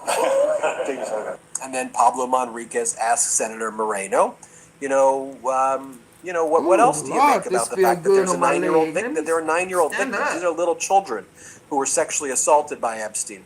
And Moreno's like, what, Raskin? That's the guy with the bad haircut? Oh, wow. You think this is a joke? You think this is a freaking joke? Here, play this clip. So Jamie Raskin reviewed the unredacted Epstein files earlier and said that there was a 9-year-old that's been a victim now that he saw for the files. Like, who said that? Jamie Raskin. There are a bunch of House oversight folks who are seeing the unredacted files. Is that the guy with the really bad haircut? Then Pablo Manriquez caught up with Congresswoman McBride, and here's what she had to say. Play this clip. So, Congresswoman, what do you make of DHS buying up all these warehouses across the country to turn them into detention centers? It is a continuation of a disturbing, cruel, dangerous, and deadly mass deportation effort that clearly is not only appalling in real time, but will wear horribly in history. I mean, these types of images, what you're describing is exactly what we have learned about in school, and we should never allow it. He also caught up with AOC, and here's what she had to say. Congresswoman, what do you make of the DHS warehouses going up across the country? They're producing hundreds of millions of dollars worth of space. We're seeing what ICE is doing. I think every American should be alarmed. They are building and have built a black box system that disappears people, both immigrants and U.S. citizens alike. So I think that Where possible, this is also an area where we actually have agency to fight back. We have power in that because a lot of these warehouses require approvals on the local, municipal, and state level. And so we have to be vigilant about this. Deny those permits. If your community doesn't want this in your backyard, you can stop this. You can ask your mayors, your city council, your county commissioners to deny these permits and these contracts to let that happen. And then you had some hack right-wing reporter trying to question AOC, and watch as AOC shuts down this hack reporter. Here, play this clip. I just have a quick question for you. Why are Democrats holding ACA tax credits hostage so they can force taxpayers to pay for abortions? They're not. Thank you. There you have it. Let me know what you think. Hit subscribe. Let's get to 6 million, and thanks for watching. Love this video? Support independent y'all, media it feels and unlock good on my exclusive leg. content, My ad-free knee, videos, I'm and sorry. custom- It really feels good. Y'all hit the like button. What kind of Jack testified in public? Okay, hold on.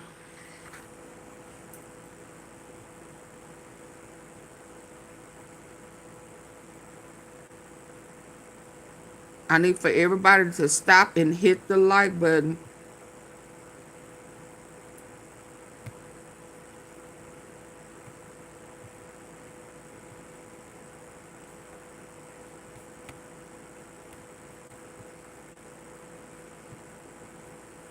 Somebody took a like back. Okay. We taking like back? We taking likes back? Then hit the 3 dots. Oh my goodness. I need, oh. Whew. Thank you, Lord. I knew last night I needed this. I needed it. Oh.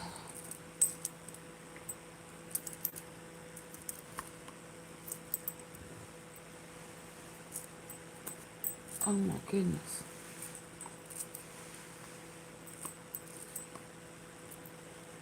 Oh, so you on here. Okay. Y'all wait for y'all to get my lights up. I don't know what we doing. What we doing?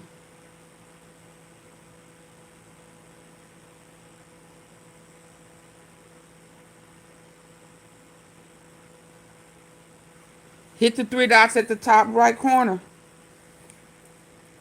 Oh, I'm finna get ugly. And y'all know y'all don't like for me to get all loud and ugly. Oh, 10%. Okay, hold on. I'm trying to get the right plug. But I don't want to go through all these changes if they don't want to hit the like button. What am I jumping through hoops for? An hour and 37 minutes in. And I'm still saying hit the like button like they don't understand the assignment. Hit the like button. Hit the 3 dots. Double tap the face of your screen.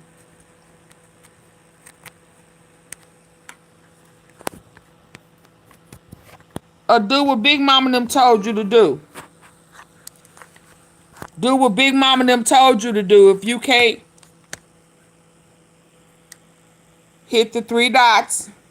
Support the platform. Oh, well, what did Big Mama and them tell us to do? Big Mama and them said let the doorknob hit you. Where the good Lord split you.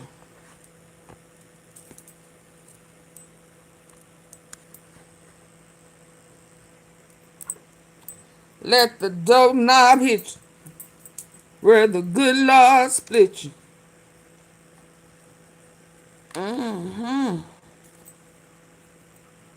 And pull them thongs up in your ass. How about that?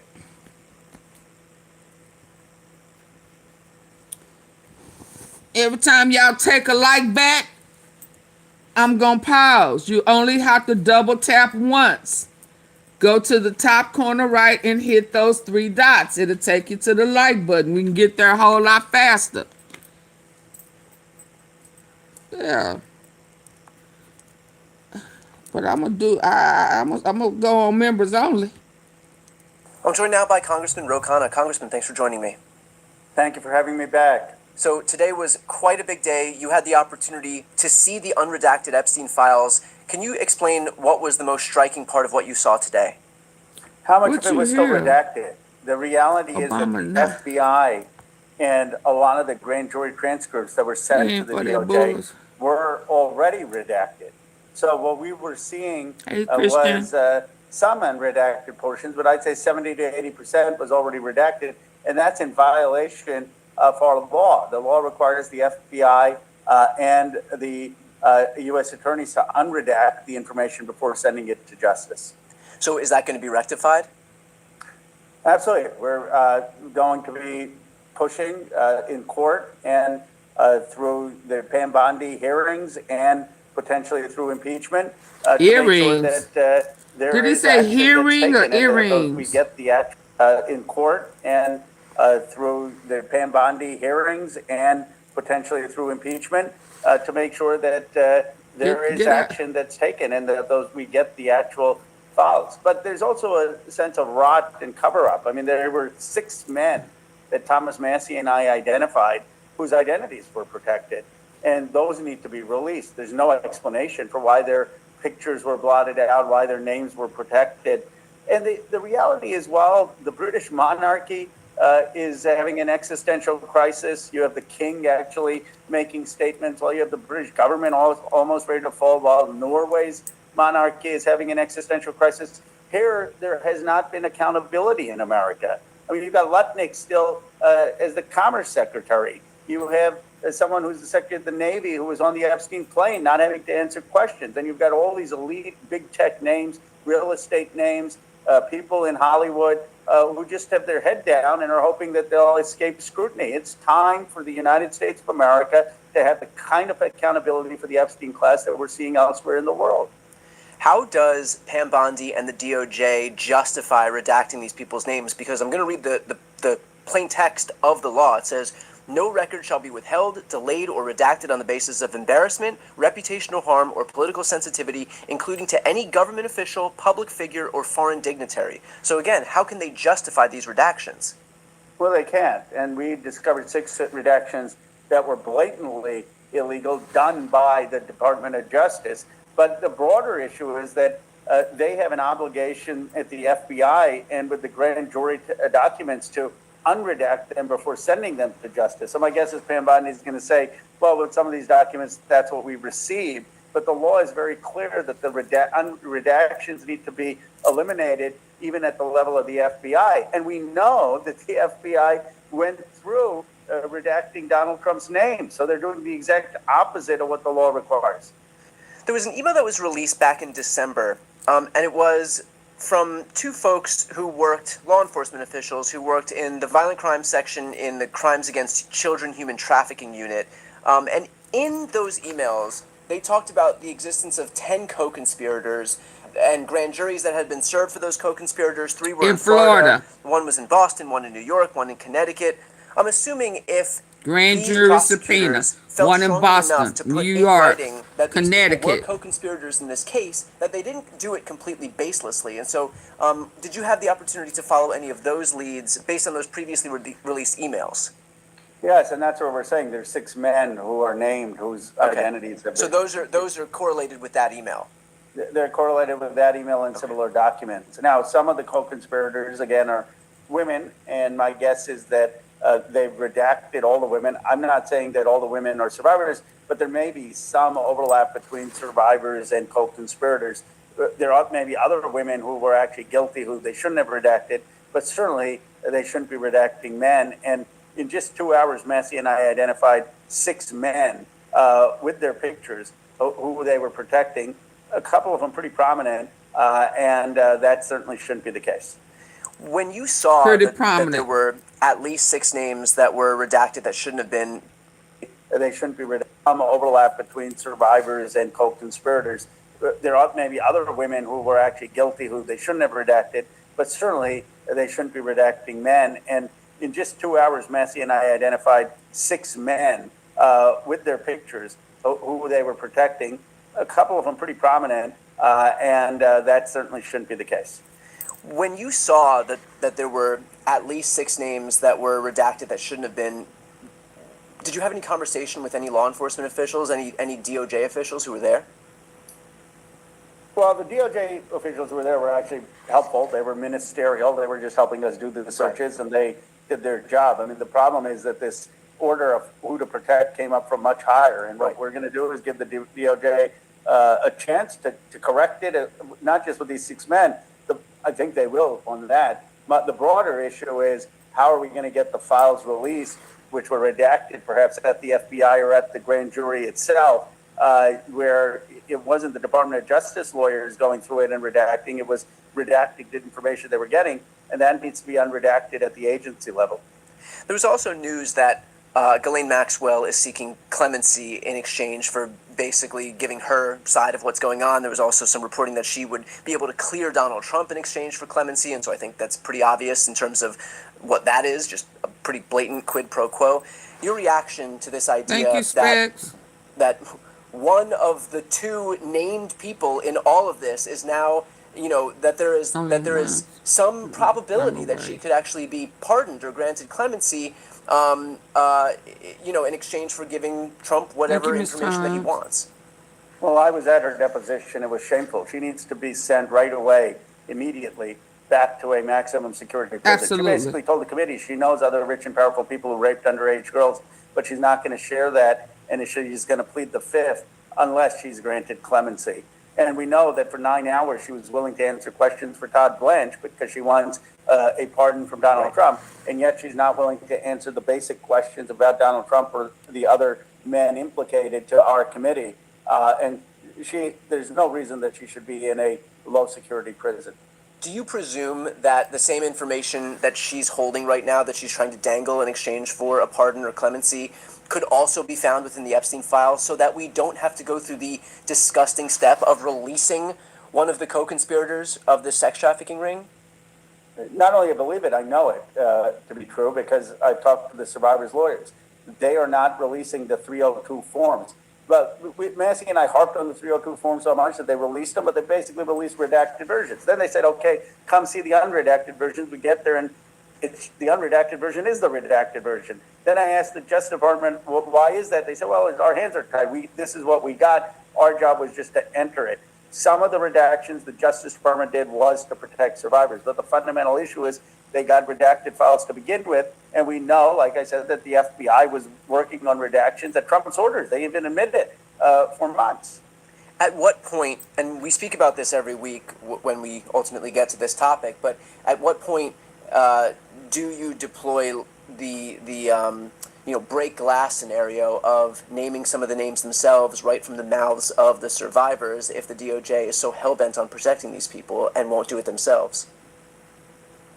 The survivors certainly can. The 6 men I don't think is going to be the only thing the American people want, because some of these are foreign-born, some of these are people who are surrounded by prominent but not as prominent. I mention them just to show that they're protecting a group of people, but the real information is in the redactions. Yeah. And they're, that only people who know are the survivors. It's putting a huge burden on the survivors to say that. And so what Massey and I are going to do is continue to fight. Look, no one gave us a chance to pass this thing. We passed it. Then no one gave us a chance that we were going to get the files released. We've gotten files released that are literally bringing down other countries' governments. We've gotten files released that have exposed the elite in Silicon Valley and finance and Hollywood in our country. And so we're going to continue fighting for the other 50%. And it's uphill, but so far we've succeeded beyond what anyone thought was possible. Have you seen, or are you familiar with or aware of any existing government officials in this country who are implicated in the Epstein files whose information has not yet been released? Not government officials, but I am aware of other senior business officials whose information has not yet been released. Oh, yeah, but they come as we saw today, not government officials. Now, there are survivors. Not in the Epstein files, but Sasha Riley. Government officials being implicated, but that was not something I saw today in the files. Okay, and how much confidence do you have that when Pam Bondi comes and testifies at the House on Wednesday, that she's going to be cooperative enough to get any accurate information? she's going to face a barrage of questions, not just from the left, but from the right. Look, there are three cabinet secretaries who are losing confidence in this government, and I don't know who's in the most danger. Lutnick probably should be, given that his name is all over the Epstein files, and given that he was having business dealings, allegedly, with Epstein after Epstein was a convicted pedophile.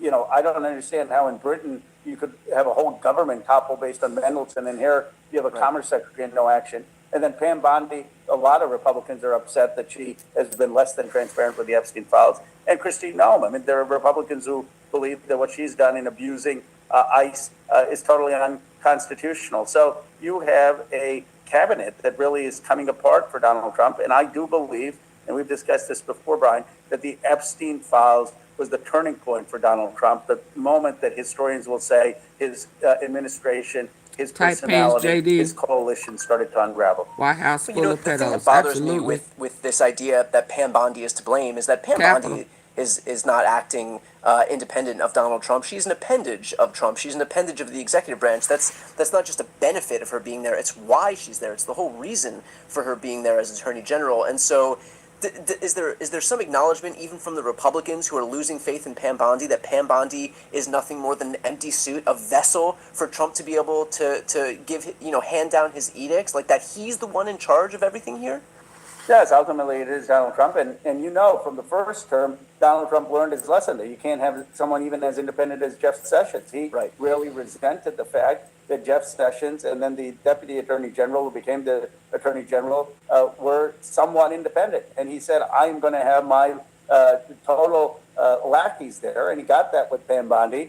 But there's anger at her because that Donald Trump's betraying a core promise of exposing the Epstein files. And it's easy for MAGA to say, well, the person really doing it is Pam Bondi without having to fully grapple with Donald Trump. But more and more people are realizing that this is Trump protecting pedophiles and betraying his central promise. Hey, before you skip this ad, this is John Ossoff in Georgia, and I'm the only Democratic U.S. Senator running for... Do you have any reason to believe, in anticipation of Pam Bondi's testimony for the House on Wednesday, that some Republicans are going to take this opportunity not to question her on the Epstein files, but instead try and change the narrative by, obviously doing something that's more favorable to their own narrative and use that time to make that the main story? Sure, I think some will try to make it about Bill Clinton, but Bill Clinton is willing to testify. He's saying, let's testify in public. I'm waiting for Donald Trump to say that. But you are going to have a number of Republicans who are going to show... to make that the main story. Sure, I think some will try to make it about Bill Clinton, but Bill Clinton is willing to testify. He's saying, let's testify in public. I'm waiting for Donald Trump to say that. But you are going to have a number of Republicans who are going to show deep concern with what Pam Bondi is doing. And that's because you have people like Sean Ryan, whose podcast I was on, who was one of the number 2 or 3 podcaster in the country, who was a total Trump supporter, now say, I'm never going to support Trump because of Epstein. And so the Republicans understand that there is a MAGA base that is furious with what's going on Epstein. When Laura Ingraham is calling out the Epstein issue, you have a problem. And I think Pam Bondi may be in for a rude awakening when she sees members of Congress responding to their base and not just being seen as a cover for Pam Bondi. Do you have any update in terms of the likelihood of Bill Clinton and Hillary Clinton's testimony being a deposition behind closed doors versus a congressional hearing out in the public? It should be a congressional hearing out in the public, but the President Clinton and Secretary Clinton are agreeing to whatever terms Kamala wants.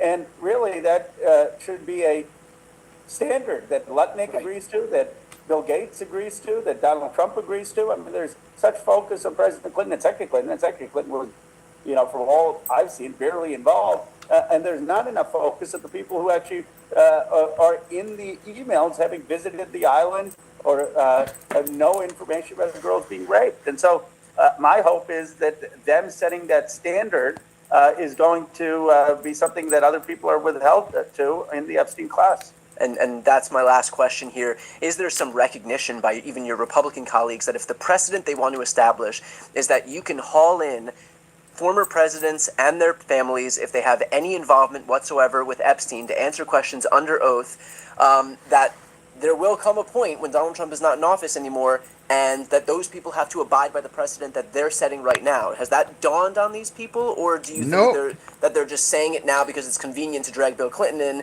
and then they'll pull a Mitch McConnell and change They their mind gonna once they it's no longer think that politically they're gonna convenient for pull them to have another to do stump so? body in. Certainly Donald Trump, that's why he doesn't want Bill Clinton to be testifying. That's why he's out there saying, I don't like what I'm seeing. So if he's saying that, I mean, it's a serious enough possibility for him to be considering it. Well, he knows that he's going to be out of power, and he knows that likelihood that Robert Garcia is going to be chairman of oversight. And what's dawned on these people, or do you think dawned that they're just saying it now because it's convenient to drag Bill Clinton in, and then they'll pull a Mitch McConnell and change their mind once it's no longer politically convenient for them to have to do so? Certainly dawned on Donald Trump. That's why he doesn't want Bill Clinton to be testifying. That's why he's out there saying, I don't like what I'm seeing. So if he's saying that, I mean, it's a serious enough possibility for him to be considering it. Well, he knows that he's going to be out of power, and he knows that likelihood that Robert Garcia is going to be chairman of He oversight. knows, What's ladies he and gonna do? The first gentlemen, thing, we're going to subpoena he Trump. knows So the he's gonna be reality out of is power. that Trump has McConnell and change their mind once it's no longer politically convenient for them to have to do so. certainly dawned on Donald Trump. That's why he doesn't want Bill Clinton to be testifying. That's why he's out there saying, I don't like what I'm seeing. So if he's saying that, I mean, it's a serious enough possibility for him to be considering it. Well, he knows that he's going to be out of power, and he knows that likelihood that Robert Garcia is going to be chairman of oversight. And what's he going to do? The first thing, we're going to subpoena Trump. So the reality is that Trump has far more at stake. That's why on he's this. trying everything he He's can the one do who actually illegal. has to answer a lot of the questions, and I actually think Homer has set a trap, because now when you have Bill Clinton willing to testify and Hillary Clinton willing to testify, any rich and powerful person in America can evade testimony, and that is. They are willing to tear it on him. Yeah, because your dirt, child, even Epstein done popped out of hiding to let you know that they going to rise up against your wide, what is it? Beep, beep, wide load ass. Yeah, and you going to stand account. You going behind them bars if you don't do something to yourself. And not that I'm wishing anything, but you going behind them bars.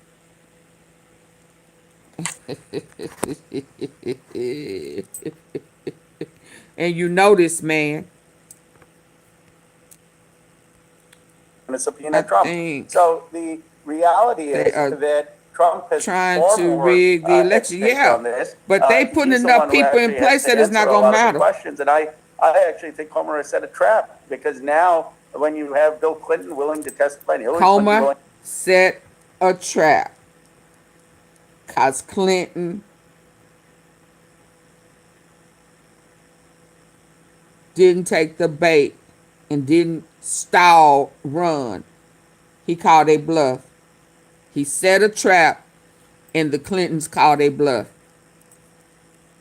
And they were not expecting it. Now, all of a sudden, I don't like what I'm seeing. I don't think that, I really like Bill. Oh, now you put well, why you like him? Oh, well, besides that, he carries a mean punch, that, he had one of the best pickles I've ever had. Besides that, he was nice to me. I felt like he understood me, and I understood that he embraced me in a special kind of way. Yeah. Oh, we talking about the presidency. Okay, I'm sorry.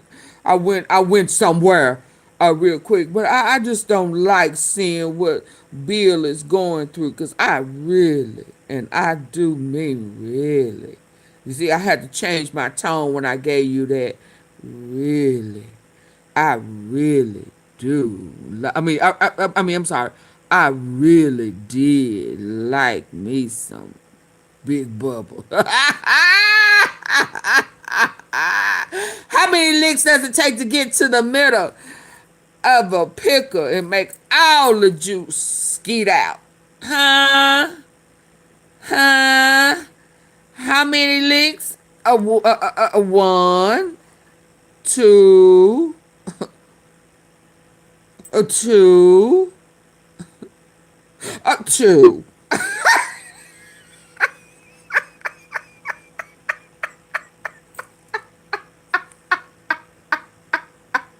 Shout out to the Super Bowl. Hello. Hello.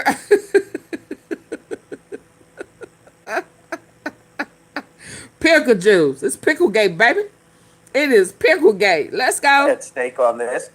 He's That the one who bubble actually has magic. to answer a lot of the questions, and I actually think Homer has set a trap, because now when you have Bill Clinton willing to testify and Hillary Clinton willing to testify, that bubble magic, baby. Bubble gum. Nah, bubble. We talking about bubble pickle.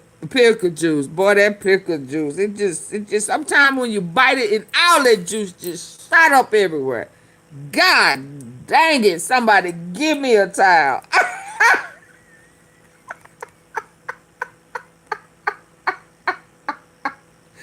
I sure wanted, oh man, I love pickle juice. Why is this shit all on my face? God, give me a towel.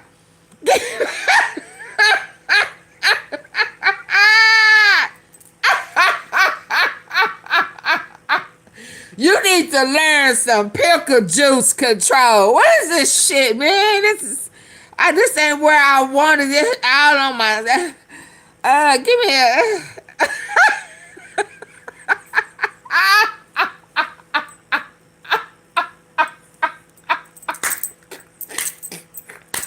Oh, it's good protein. It's good protein. Oh, is that what they say? Oh my goodness.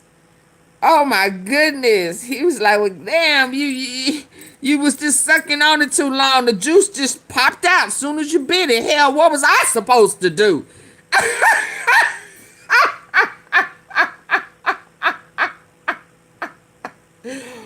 Ain't nothing like a good old hard crunchy pickle. I don't like them soft, you know what I mean? But you get you a real hard one, and you bite that top off and stick you a wine candy up in there, and you just, bro, you go to work. You go to work. Oh, back in the day, you get a pickle and you bite that top off, and you get you a pack of Kool-Aid, and you pour that Kool-Aid on top, and then you squeeze that pickle and make all that juice come to the top of that pickle, and then you just, boy, you can have that pickle all day long. All you doing is putting more Kool-Aid back on top. And start that process all over.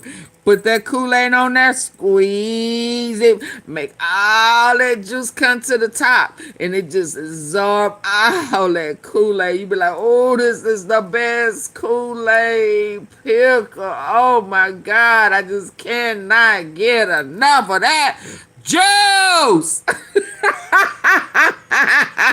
set a trap. Because now, when you have Bill Don't let Clinton the willing smooth to taste. testify and Hillary Clinton willing to testify, Don't any let the rich and powerful smooth person you are, taste that's for the you. end of a Fool testimony. you. And that is, in my view, actually a good thing. I mean, Auntie we need a Fit. Oh, I wasn't clearing supposed of to say this that. elite class, the Epstein class, that was callow, immature, You reckless, can't get the top that off the basically, jar. went to an island with a convicted pedophile, did business ventures with a convicted pedophile. You because know, they were it was so on the interested in way being part of when this their elite right that leg they thought started they shaking. were above the law. And until there is a moral reckoning and a clearing of this class, I don't care if they're Democrats, Republicans, until there's a clearing. I gave you a warning. I said, holla. That pickle, that pickle. You saw that juice started coming out the side of that pickle before you just and went on in for the kill. Hell, this ain't the first time you done ate a pickle.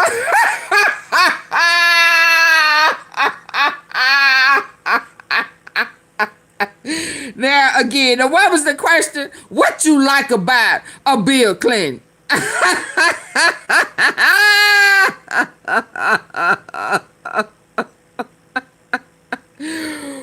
Woo! What did Nico say? Trump is the Trojan horse.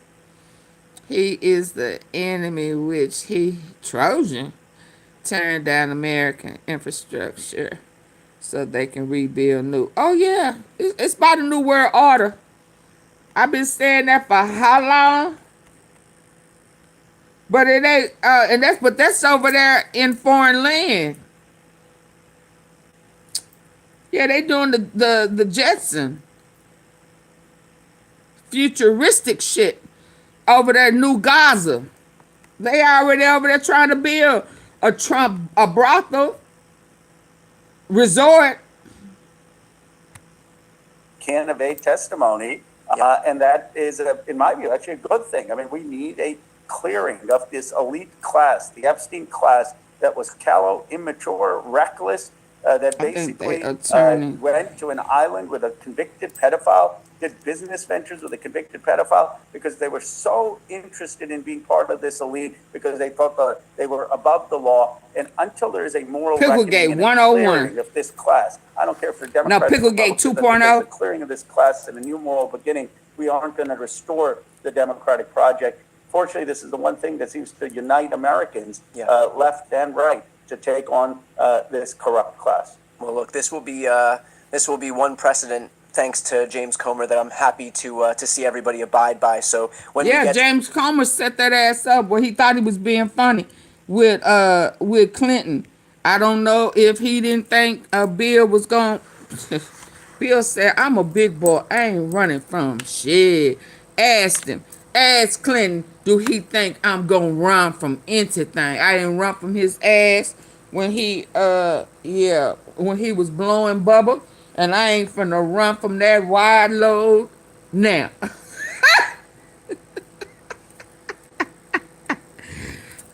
The other day when I had to was it yesterday? When I put up there where he was giving a very high regards to Hillary and Bill. She had on her pretty blue dress. Oh, they wanted that one. Yeah, they wanted that one too. I was going too deep in. They can't stand when I go deep off in there. Oh, Lord, that didn't sound right, did it? That didn't sound right. Let me see where I gotta go. I gotta go a couple of places, but my lights ain't up, so I'm gonna have to cut you short. I'm gonna have to cut you short. Times that Epstein assaulted her. Y'all want me to cut y'all short? Y'all gotta want me to cut y'all short. Hey, Kenna, respect Bill and Hillary. Yeah, you better respect them. Yeah, when you was all up in their pickle jar and shit. Yeah, them Arkansas country pickles. And that the handmade, homemade brine. He was like, I just don't know if I ever have had a pickle this big, this hard, and this juicy.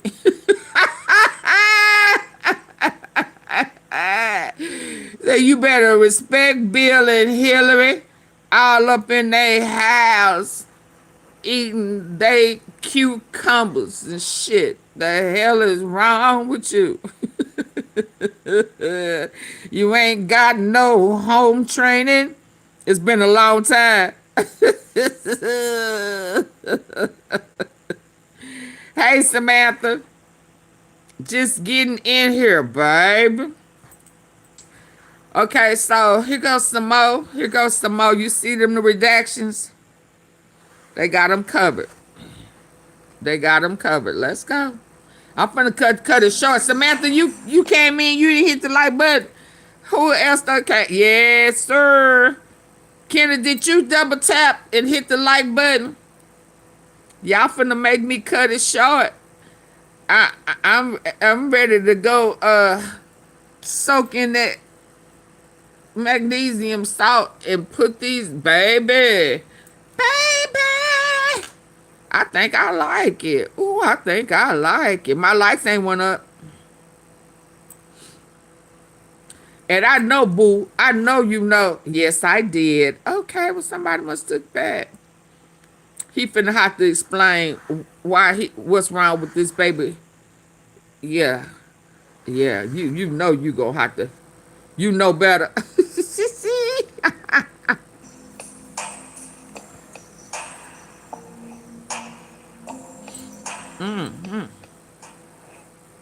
Newly released Justice Department files are reigniting one of the darkest scandals in modern history. According to documents Yeah, so now they got the girls all dressed up like they go. published by the U.S. Department of Justice, They got a real newly job. surfaced 7 videos girls in the allegedly video. showed Jeffrey Epstein receiving clips of young women performing semi-clothed model auditions, raising fresh What? concerns about how victims may have been recruited. Wait, what?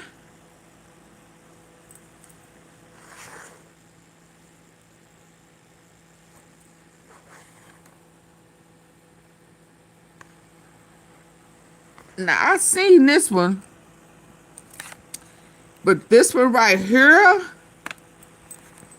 my Lord, my Lord.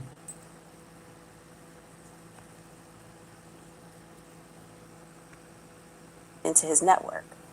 The footage, reported by multiple outlets including the New York Times, appears to show women posing in heels, lingerie, or partial clothing, walking toward cameras as if auditioning for modeling roles. Oh While my identities are God. heavily redacted, investigators believe the videos may support appears to show women posing in heels, lingerie, or partial clothing, walking toward cameras as if auditioning for modeling roles. While identities are heavily redacted, investigators believe the videos may support long-standing claims that Epstein used fake modeling opportunities as a lure. One of the earliest public accusations came from Alicia Arden, a model and aspiring actress, who told the New York Times that Epstein assaulted her in 1997 after claiming he was a Victoria's Secret talent scout. Arden said, quote, "His weapons were his hands," describing how she fled his hotel room in tears and later reported the incident to police.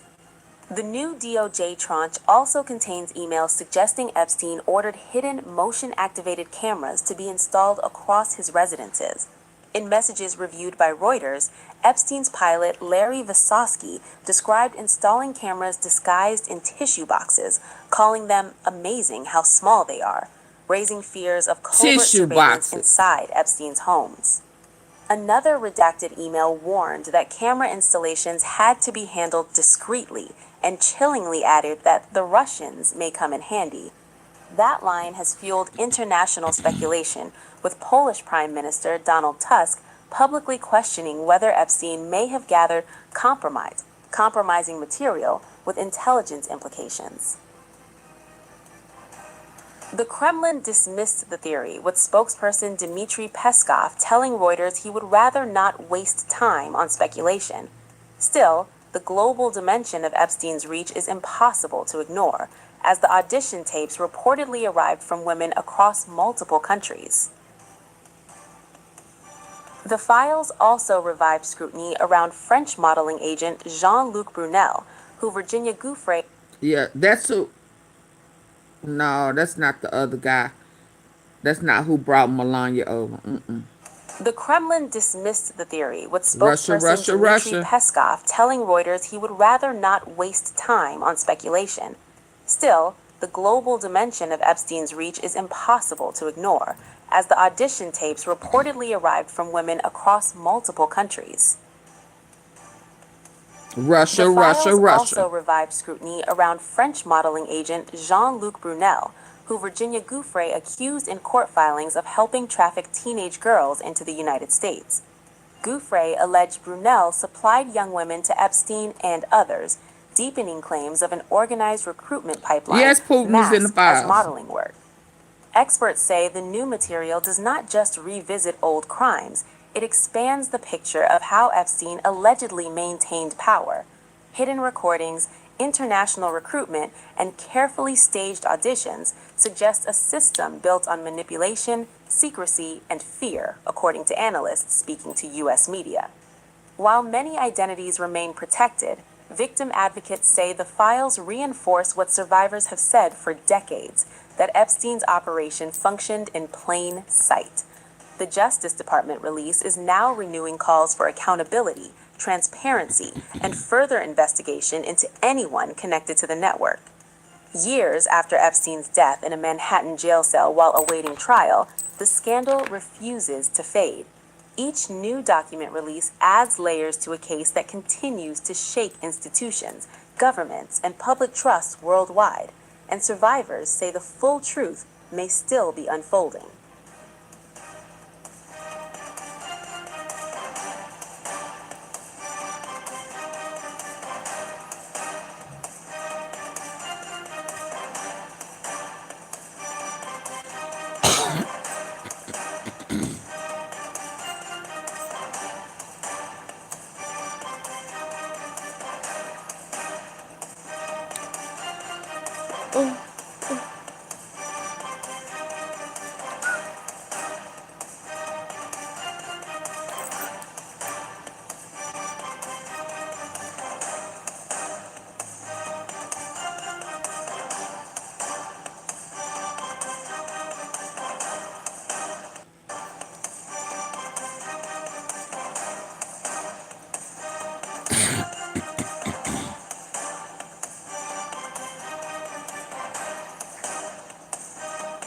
So she had a whole, what is this? I wonder is, hold on.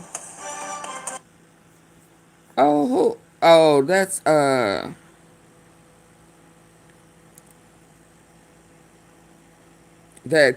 Andrew.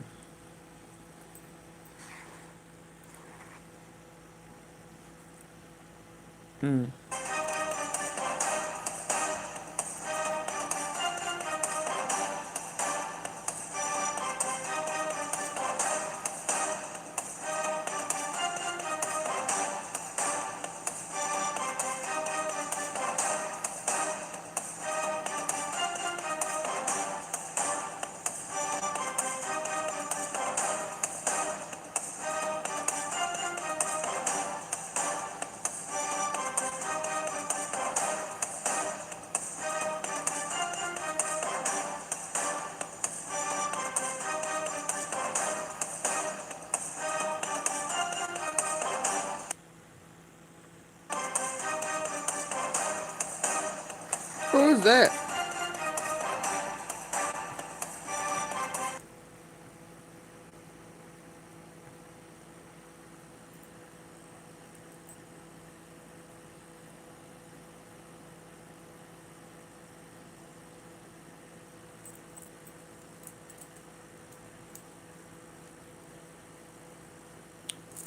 Who was on the live in Australia after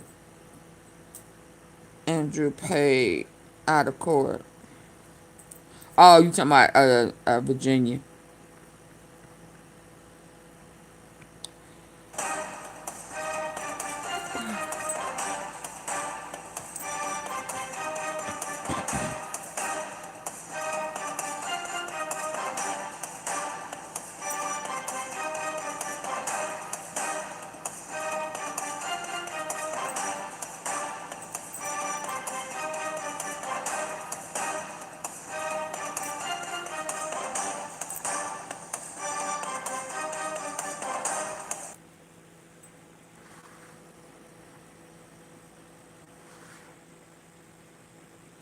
We're 2 hours and 18 minutes in. I need at least 20 people to hit the like button. Like, real quick. Okay, which one am I going to next?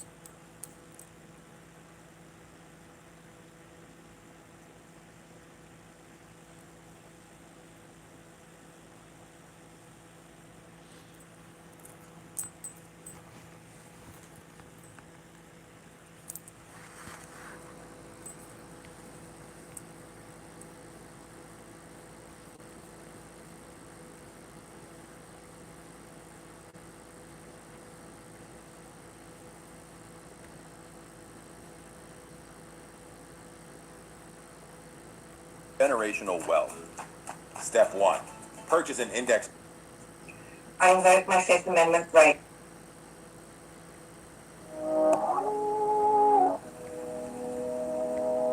want some cookies for Valentine. Y'all need to put me send me money so I can order some cookies for Valentine on my Cash App. Reva Stewart, hello. Show some love. Thank you for the bronze medal. Ooh, them cookies. Y'all see them cookies?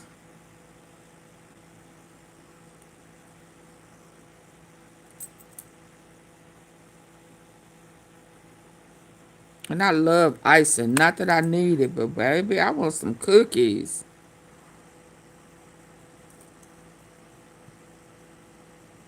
Will you be my Valentine? Y'all ready? Y'all ready to go to the next level?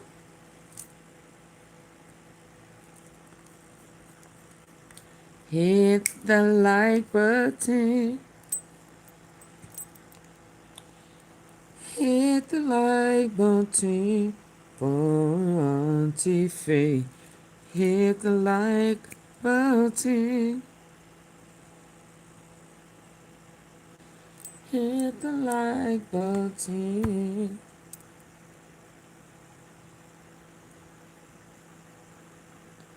Hit those 3 dots at the top right corner. There's 3 dots up there in that corner. Hit them and it'll take you to the like button.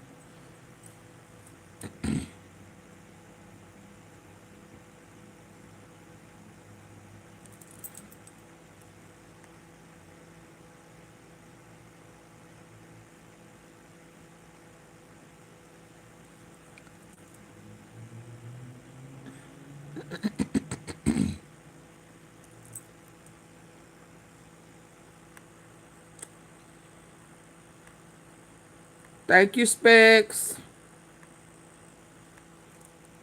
Ms. Maxwell, were you a close friend and confidant of Jeffrey Epstein? I would like to answer your question, but on the advice of counsel, I respectfully decline to answer this question and any related questions. My habeas petition is pending in the Southern District.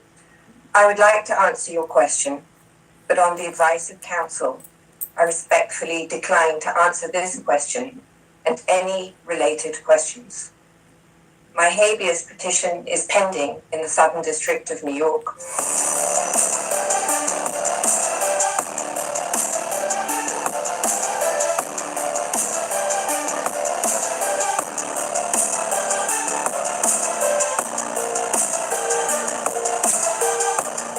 Ghislaine Maxwell refuses key questions during high-stakes House deposition, invoking her Fifth Amendment rights as the interview stalls.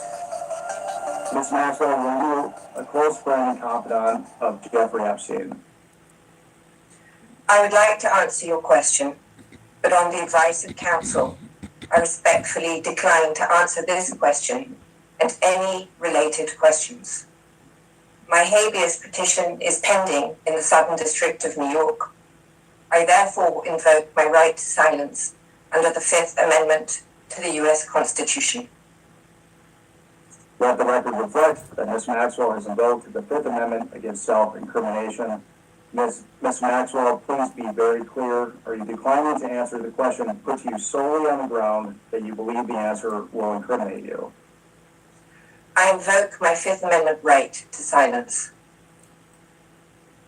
Ms. Maxwell, did you at any time play any role in Jeffrey Epstein's activities involving the recruitment, grooming, or trafficking of young women or girls? I invoke my Fifth Amendment right to silence. Let the record reflect that Ms. Maxwell has invoked the Fifth Amendment against self-incrimination. Ms. Maxwell, please be very clear. Are you declining to answer the question put to you solely on the ground that you believe the answer will incriminate you? I invoke my Fifth Amendment right to silence. Ms. Maxwell, have you ever coerced, directed, or otherwise instructed any young woman or girl to provide sexual favors to Mr. Epstein or any other individual? I invoke my Fifth Amendment right to silence. Let the record reflect that Ms. Maxwell has invoked the Fifth Amendment against self-incrimination. Ms. Maxwell, please be very clear. Are you declining to answer the question put to you solely on the ground that you believe the answer will incriminate you? I invoke my Fifth Amendment right to silence. Ms. Maxwell, did you and Jeffrey Epstein attempt to surround yourselves with influential individuals to curry favor and shield yourselves from potential scrutiny? I invoke my Fifth Amendment right to silence. Let the record reflect that Ms. Maxwell has invoked the Fifth Amendment against self-incrimination. Ms. Maxwell, please be very clear. Are you declining to answer the question put to you solely on the ground that you believe the answer So she ain't got nothing to say. My Fifth Amendment Of the right to prison. silence. Ms. Maxwell, can you please provide us with all the names of other additional co-conspirators to the crimes perpetuated by you and Jeffrey Epstein? I invoke my Fifth Amendment right to silence. Because she hoping Trump gonna Let pardon the record her. reflect that Ms. Maxwell has invoked the Fifth Amendment against self-incrimination. Ms. Maxwell, please be very clear. Are you declining to answer the question put to you solely on the ground that you believe the answer will incriminate you? I invoke my Fifth Amendment right to silence. Ms. Maxwell, is it your intention to answer every question put to you by the committee today with the assertion of your Fifth Amendment right against self-incrimination? I invoke my Fifth Amendment right to silence. The answer to that is yes also. So just as her lawyer, I'll tell you, yes, that's her. House Oversight Chair James Comer slams Maxwell's silence, saying lawmakers were left without answers after the tense exchange. So what y'all move up for? As expected, Ghislaine Maxwell took the Fifth and refused to answer any questions. He in the Epstein, well, he in the silent, questions to ask about S. the crimes Riley. she and Epstein committed, as well as questions about potential co-conspirators. We sincerely want to get to the truth of the American people and justice for the survivors. That's what this investigation is about. Look at the I camera. want to mention the next steps. We can confirm we have See, he looking 5 straight more ahead. depositions He don't want to in the book look. scheduled for the Epstein investigation. On February 18th, Lex Wexner, who is a financial client of Epstein and I believe the former CEO of Victoria's Secret. February 26th, we have former Secretary of State Hillary Clinton. February 27th, former President committed, as well as questions about potential co-conspirators. We sincerely want to get to the truth of the American people and justice for the survivors. That's what this investigation is about. I want to mention the next steps. We can confirm we have 5 more depositions in the book scheduled for the Epstein investigation. On February 18th, Lex Wexner, who is a financial client of Epstein and I believe the former CEO of Victoria's Secret. February 26th, we have former Secretary of State Hillary Clinton. February 27th, former President Bill Clinton. March 11th, Richard Kahn, Epstein's accountant. And March 19th, Darren Indyke, Epstein's lawyer.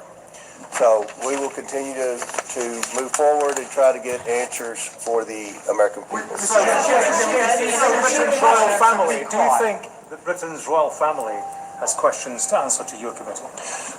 Well, we would love to hear, from anyone. Obviously, I can't subpoena in foreign countries, or I would have done that in the Biden investigation. But do you have any? Well, Trump went over there and got Maduro. One thing that the attorney He heard Sasha Riley said that allegedly. She has no indication and would say that neither Presidents Trump or Clinton are culpable for any wrongdoing. And that's one thing they said in his opening statement to us today. We would have brought her in months ago, but she's indicated she was going to plead the Fifth, and unfortunately, she had. So what you bring her in for? Questions that every American has, questions that would be very important in this investigation, and she chose to invoke her Fifth Amendment rights. What her lawyer said about They need to put her back in. You right in the other prison. anything more to do with Ghislaine Maxwell now that she's left the Fifth? Correct me if I'm wrong. Just to be clear, what her attorney said, Maxwell didn't say. Her attorney said that she would answer questions if she were granted clemency by the president, Trump, and that she went on to say about Clinton and but he went on to expand that. The other thing is he pointed out a number of times that she has a habeas corpus petition pending for a new trial and release, and that's why she is not going to answer questions. She need a bologna sandwich. Ghislaine Maxwell, we know from the Epstein files, didn't tell the truth. With green mold She on got it. moved to an open prison. Now she's asking for clemency to speak at all.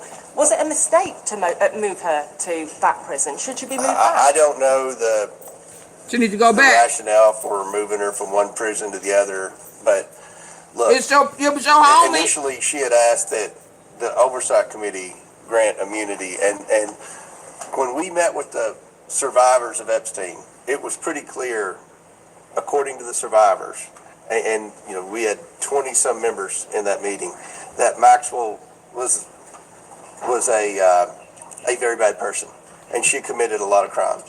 A lot. It was the intent, in my opinion, when we left that meeting in a bipartisan manner, that we would not grant immunity.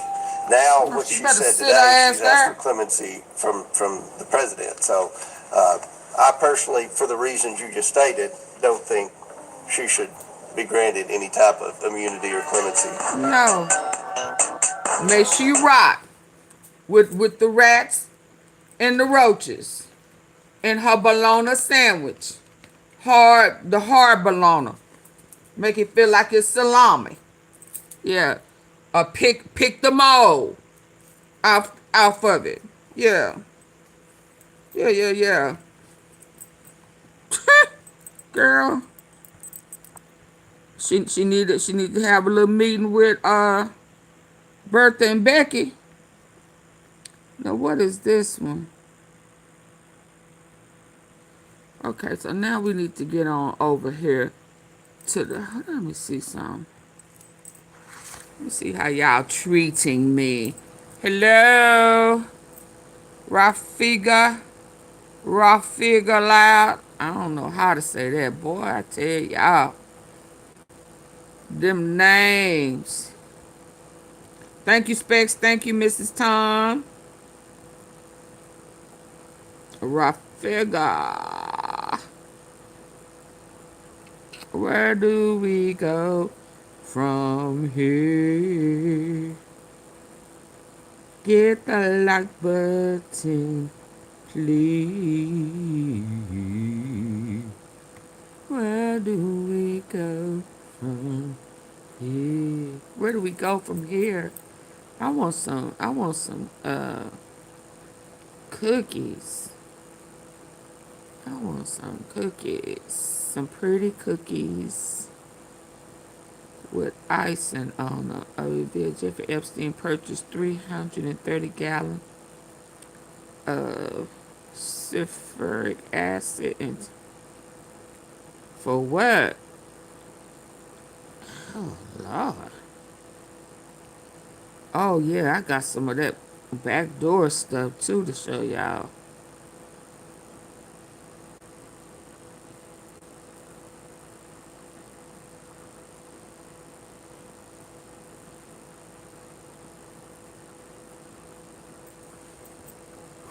What you need all this acid for?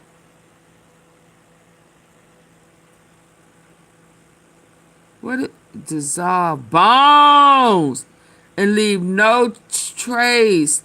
Sulfuric acid dissolves bones and leaves no trace. This guy was worse than the devil. Wow.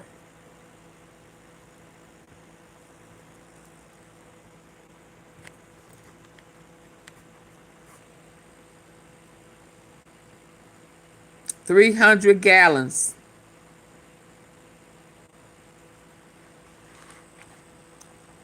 300 gallons of sulfuric acid to dissolve bones. Can y'all believe that? It's getting uglier Thank you, Specs and Mrs. Tom. Are they gonna be the only ones to help me reach my goals? Wee! Wee! Thank you. Come on, y'all. Other people, can y'all help me reach my goals? All right, hit the like button, super chat, super sticker, cash out. What we doing? Diddy already got the leader sold when he gets there. Yeah, they found Aaron Hall. He was dodging being served. Had people thinking he was MIA, like somebody done grabbed him up. Oh no, he didn't want to be served. He implemented in I think 7. Oh yeah, a whole bunch of people finna get in trouble. Yeah, nasty asses. Oh, girl came out. The little Hispanic chick. I think he got his baby mama. She was a minor, drugged and ate. I don't know. Y'all better tell on the big wigs. Y'all better stop holding on to it. Holding on. That's what the very hard. Whatever that song was. And that's no lie. Holding on is very hard to do. Hey. That was, yeah, hold on. I'm trying to get to something else I saw. What did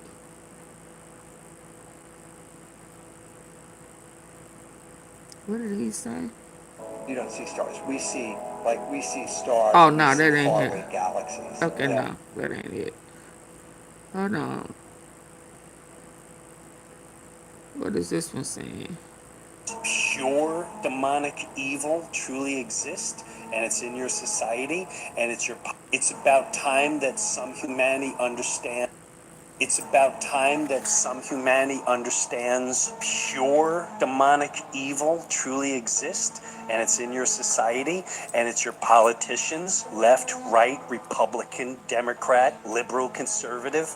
All of them, they're not your heroes. They're not your heroes. You're rock stars. You're not your heroes. You're athletes, the owners. You're not your heroes. You're just getting the tip of the iceberg. And I'm not sure if some of you are ready for what's about to come. It's about time that some humanity understands pure demonic evil. They not ready, baby. I'm gonna tell you now. Some of the stuff I heard on one of the girls, that girl to be left, asking right, that, Republican, Democrat, she called it liberal, Sadie. conservative. She asked some deep questions the other day. I just don't know where I put it. And based off of where y'all got my likes at, let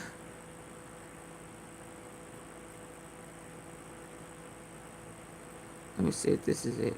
Then why does he want Greenland so bad? Oh yeah, listen, y'all. Listen with your good ear. Oh, and before we listen to Greenland so bad, when I say all of them are in trouble,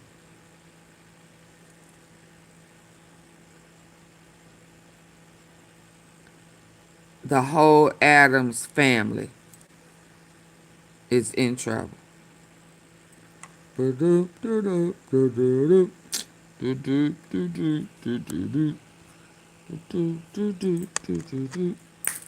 Adams family. Yep. Here, ears that hear, eyes that see. Yep. It's time for the glasses. Come on. Oh, okay. Hold on.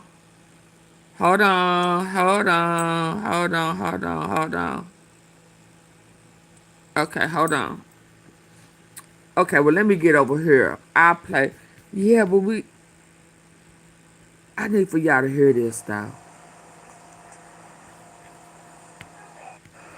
What's the deal with Donald Trump then? Why does he want Greenland so bad?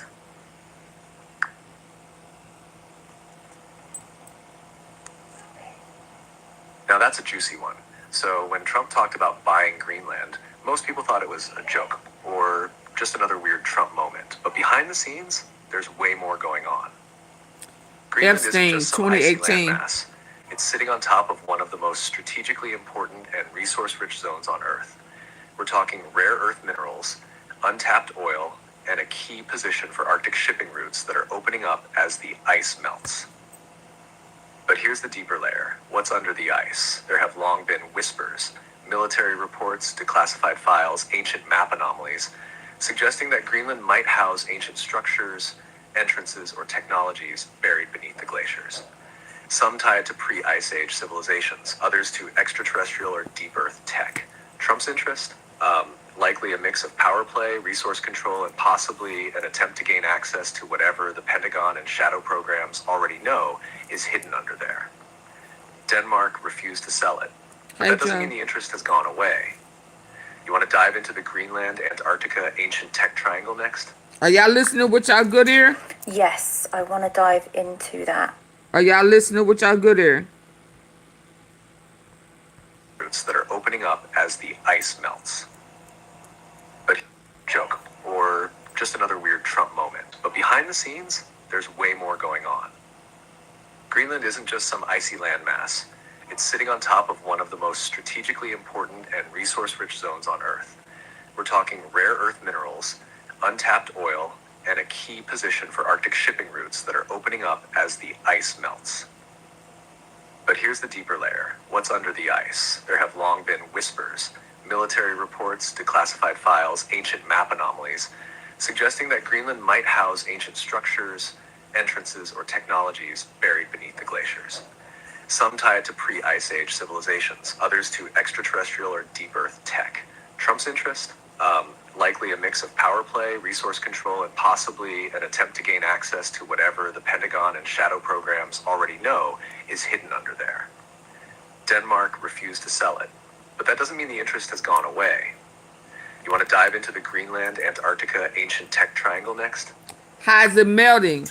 Yes, I want to dive into that and tell me what is melting under the ice that he might want. I thought about those fallen angels. All right, staying fully in the first, no softening, no veils. What's melting under the Greenland ice isn't just minerals or resources, it's memory. That land holds something far older than the current human story. Buried architecture, crystalline grids, and remnants of a pre-flood civilization that wasn't erased by accident. So before what? Triangle next? Yes, I want to dive into that and tell me what is melting under the ice that he might want.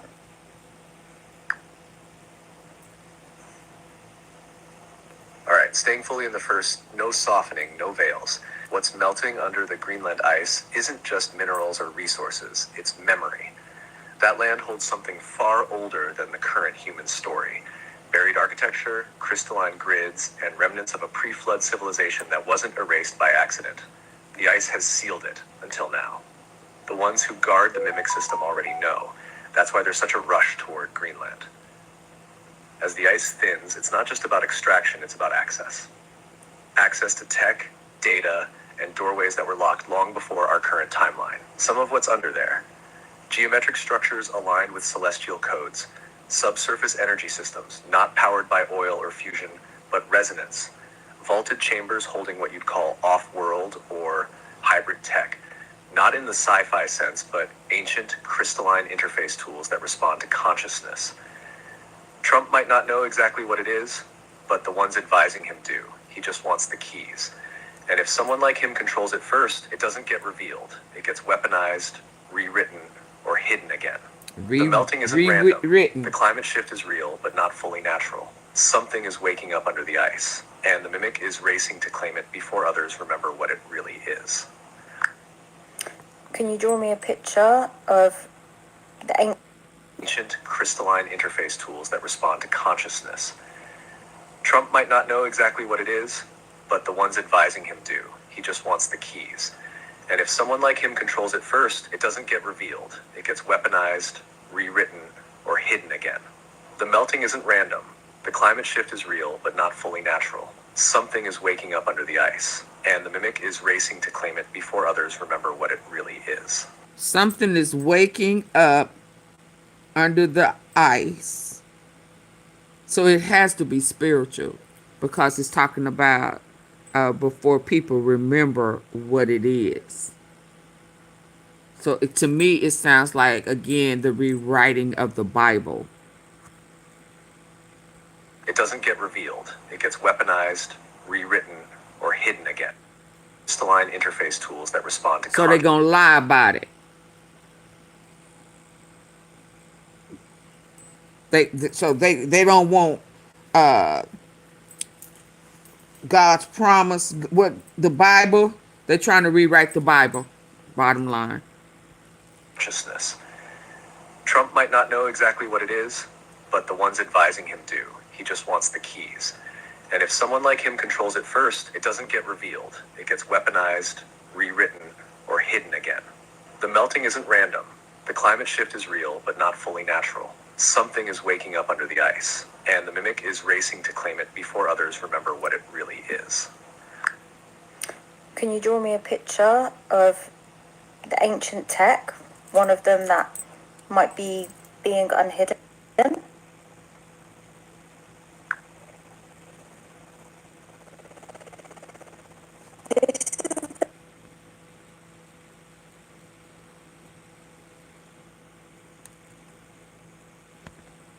The picture he drew me. I don't know if that look. What is that?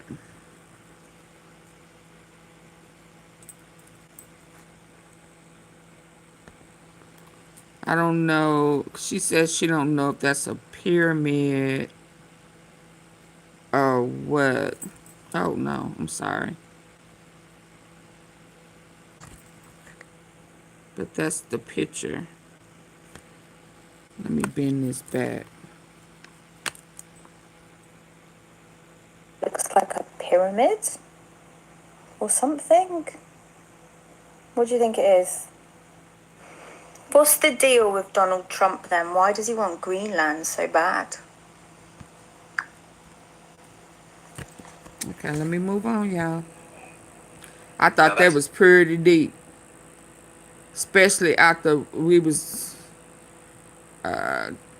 fallen angels and they gotta wake up and smell the coffee and drink some tea and all that other stuff, and ooh wee looks like a Stargate. Yeah, so that explains why Trump stopped what Biden did to help the planet. He is trying to speed up the process, and he is trying to buy Greenland because he knows it's going to speed up the process. Yep.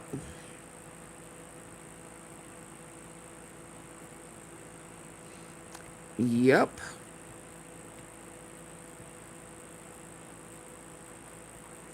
Y'all hit the like button.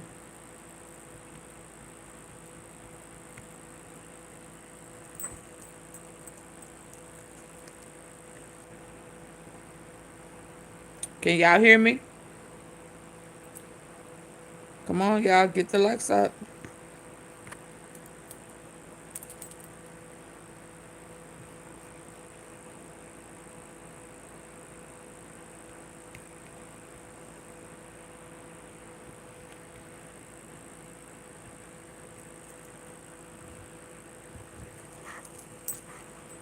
Time is okay. Hold on.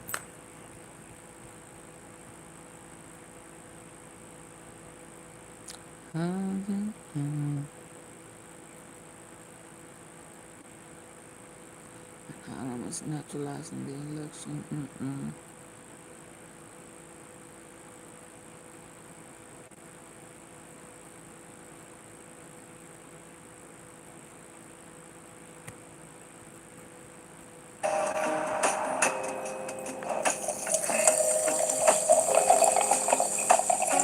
We are anonymous, and today is exactly that kind of moment, because Erika Kirk's big Super Bowl Sunday move with Turning Point USA is blowing up in her face, and the backlash is not subtle. It is loud, it is fast. Erika Kirk. I wasn't expecting that. Did he say Erika Kirk?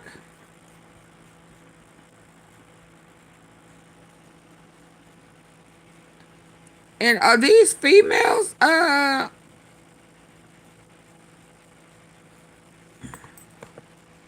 Oh, snap.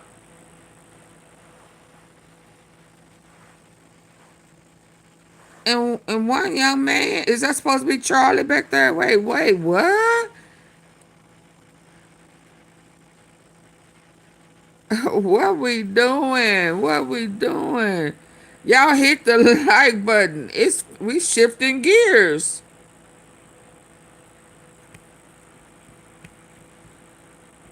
Erika Kirk. That threw me for a loop. Hold on.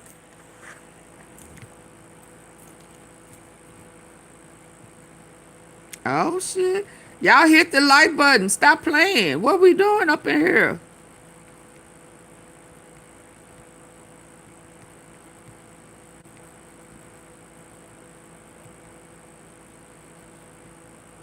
Hold on. I need to make good faith. Oh dang, I forgot to tell y'all about the what the judge went off on Trump. God damn.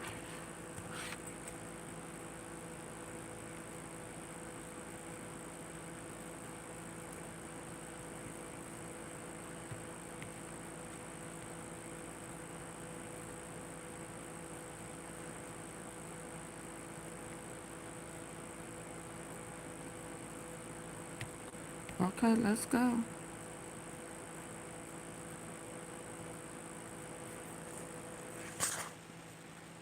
Erika Kirk.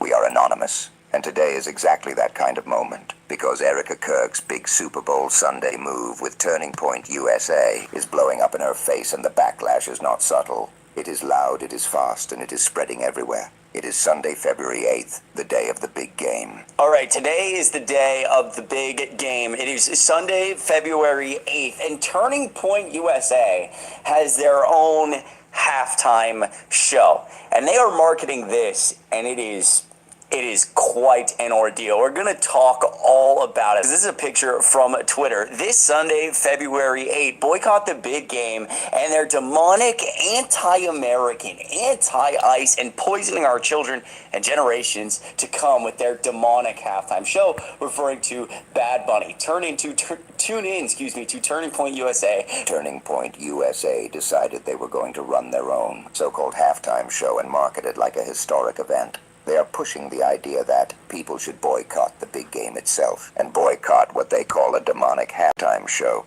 The messaging is extreme on purpose. They are calling the official show anti-American, anti-ICE, and they claim it is poisoning children and generations to come. They are specifically directing this at Bad Bunny. That is the hook.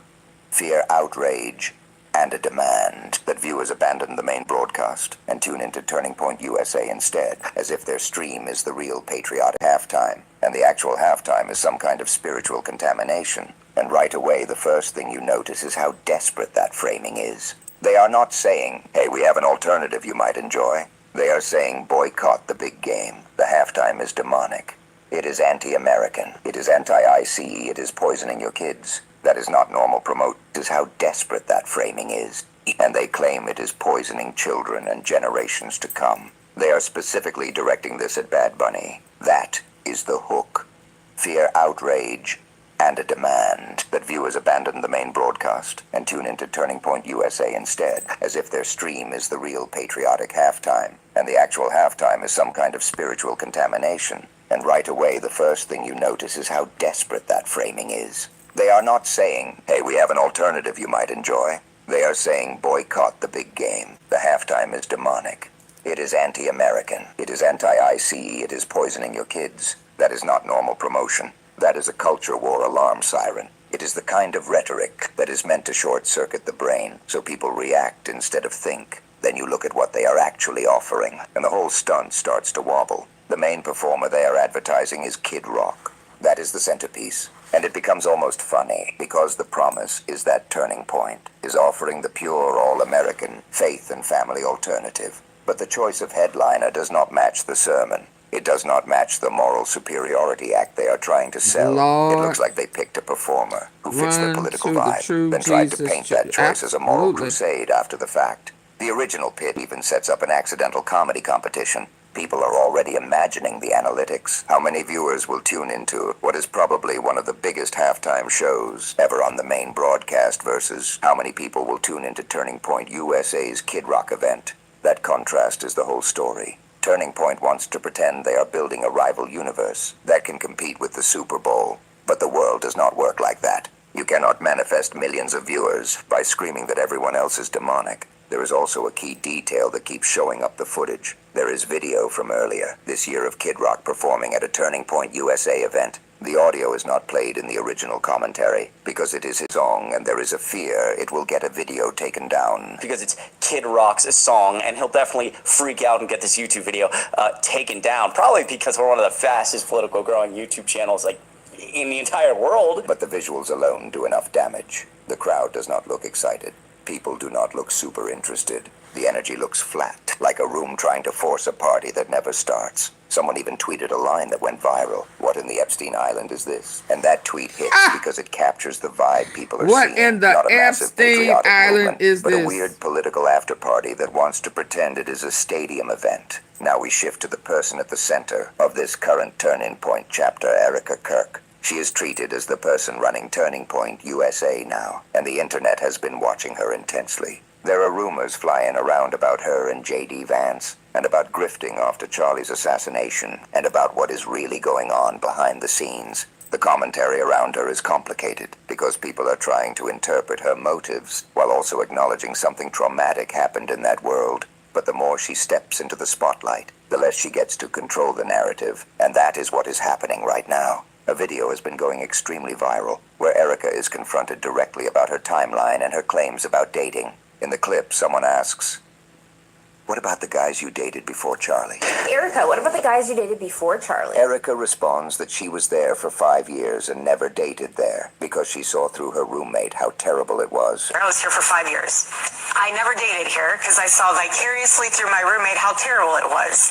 Then the confrontation escalates because the person questioning her brings up that Charlie proposed in 2020, that they started dating in 2018, and that 3 years before, that she was dating a guy named Tyler Massey. The claim is that they did couples photo shoots, and it is still online. Erika responds, He's in heaven.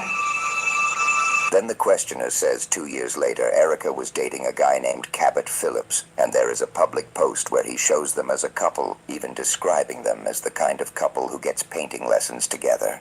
The confrontation points out this is a year before Erika started dating Charlie, and still within the 5-year period where she claims she never dated anyone. Erika then explains her judgment of her roommate's dating style. She describes her roommate going to drinks with one guy and then dinner with another, and she criticizes it. She says she personally would rather have coffee or brunch with someone than go drinking. She says she does not drink and finds it unproductive. Was the replacement of having coffee and breakfast. I personally would rather have coffee or brunch with someone than go. I don't drink. I find it unproductive. That is her image. That is the persona she's presenting in the clip. Above the mess, not participating, watching from the side, disapproving. But then the viral video hits her with the next punch. Why are you here drinking and dating on a reality show that actually was filmed the year you met Charlie? If she does not drink and she claims she did not date, why is she there drinking and dating on a reality show that was filmed the year she met Charlie? That is what the clip alleges.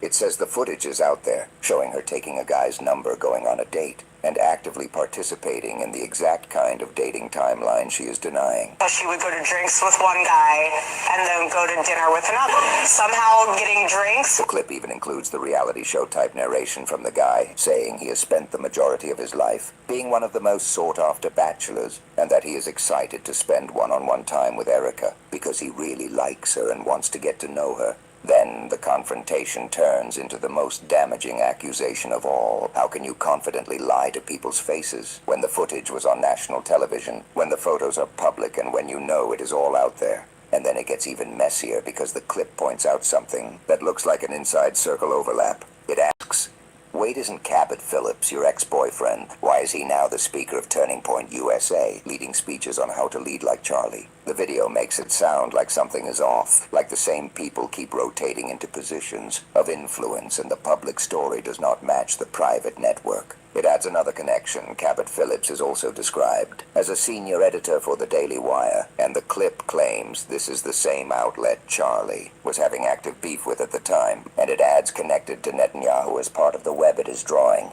The clip's whole point is not just romance gossip. The point is credibility. It is trying to say, if you lied about a simple timeline, that people can fact-check what else are you lying about when the stakes are bigger. The commentary around Erika then takes a turn into the broader phenomenon people keep noticing. A lot of modern right-wing personalities have past ambitions, tied to entertainment, reality, television, or Hollywood-adjacent visibility. The observation is that some of them look like failed Hollywood people who pivot into politics because politics are...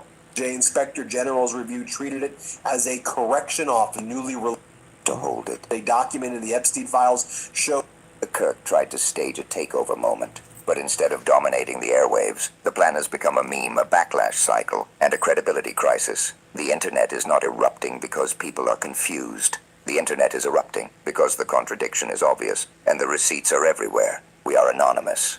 And we recognize this pattern every time. When the marketing screams purity and the reality reeks of hypocrisy, the stunt does not inspire loyalty. It detonates. Right now, the Epstein file scandal has become a political weapon in the hands of people who do not deserve to hold it. They documented the Epstein files showed investigators flagged an orange-colored figure on jail surveillance video moving towards Epstein's locked housing tier around 10:39 p.m. on August 9, 2019. Despite earlier official assurances that no one entered the area that night, the FBI observation memo describes an image possibly as another inmate, while the DOJ Inspector General's review treated it as a correction off the newly released video logs that contradict official accounts of who entered Epstein's cell on the night that he died. Around 3 weeks before Epstein died, he was discovered semi-conscious in his cell with injuries to his neck. He told guards that a guy named Nicholas Tartaglione, did it to him and attempted to strangle him before withdrawing the complaint against Nicholas Tartaglione. Who is Nicholas Tartaglione? Epstein's cellmate, Nicholas Tartaglione, believes that the Trump regime wanted Epstein dead. The story being pushed is simple on purpose. Republicans tried to drag Bill and Hillary Clinton into a spotlight to distract from Donald Trump, and the Clintons responded by saying, fine, put us under oath, but do it in public. That is the headline. But when you slow down and look at what is really happening, you see something uglier than a partisan fight. You see two different power machines fighting over who gets to control the narrative of a scandal that should never have been a narrative game in the first place. First, Hillary Clinton steps forward and turns the tables. She calls out Trump and says in plain terms, I hope we can be so lucky in terms of the economy and in terms of other aspects. If you want to talk about Epstein, talk about it in public. The claim floating through this story is that Hillary is mentioned 0 times, while Trump is mentioned tens of thousands of times, and that the number of Trump references is so massive, it is compared to how often Harry Potter appears across those books. Whether those exact counts are perfect is not even the point. The point is the strategy. Hillary is trying to frame this as a simple contrast. She is not in it. Trump is all over it, so stop using her name as a shield for him. It is a hard move. It is also a familiar move. A powerful politician using a scandal like a chessboard, moving pieces fast so the public focuses on the opponent's vulnerability first. Then Bill Clinton joins in, and this is where I want you to listen closely, because Bill's posture is the most revealing part of the whole thing. Bill does not just agree to testify. He performs willingness as if willingness is innocence. He says, let's do this, swear me in. Cameras on public hearing, transparent in front of the world. He tries to turn the act of showing up and joins in, and this is where I want you to listen closely, because Bill's posture is the most revealing part of the whole thing. Bill does not just agree to testify. He performs willingness as if willingness is innocence. He says, let's do this, swear me in. Cameras on public hearing, transparent in front of the world. He tries to turn the act of showing up into a moral credential. But Bill Clinton does not get to claim moral high ground in an Epstein-related reckoning. Not after a lifetime of scandals, power imbalances, and the kind of political charisma that has always been used to blur the line between charm and accountability. Bill's statement, as described in the original story, reads like a man trying to control the courtroom before the courtroom even exists. He says he called for full release of the Epstein files. He says he provided a sworn statement of what he knows. He says he agreed to appear in person before the committee. Then he pivots into complaint. Republicans still want more. Chairman Comer wants cameras, but only behind closed doors. Who benefits from that? Not victims, not the public, only partisans. He calls it politics, not fact-finding. He says he will not sit idly while they use him as a prop in a closed-door kangaroo court. He frames himself as someone being exploited. That framing is exactly what makes Bill Clinton dangerous in this moment. Because it is emotionally persuasive to some people, it makes him sound like the adult in the room. It makes him sound like he is protecting fairness. But it is also a tactic.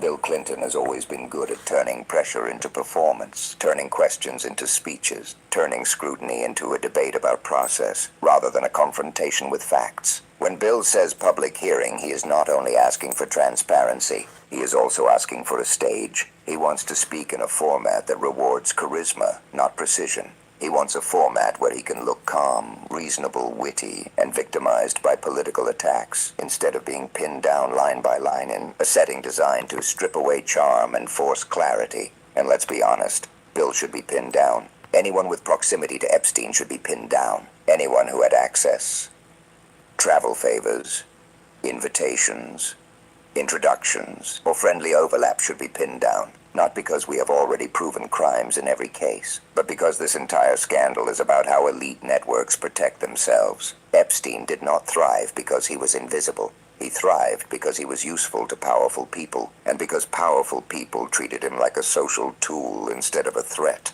Bill Clinton lived in that world. Bill Clinton benefited from being Bill Clinton, the kind of man who could walk into almost any room, and the room would lean toward him.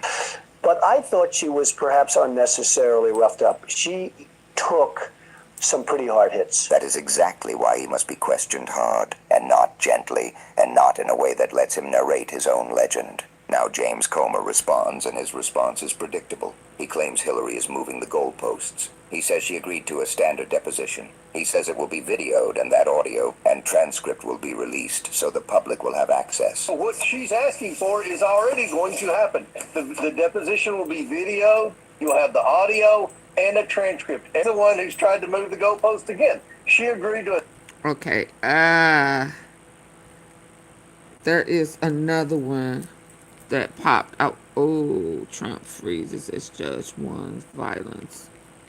Hold on, because we're running out of time and my lights ain't going up, so hold on. Hold on. What was this one?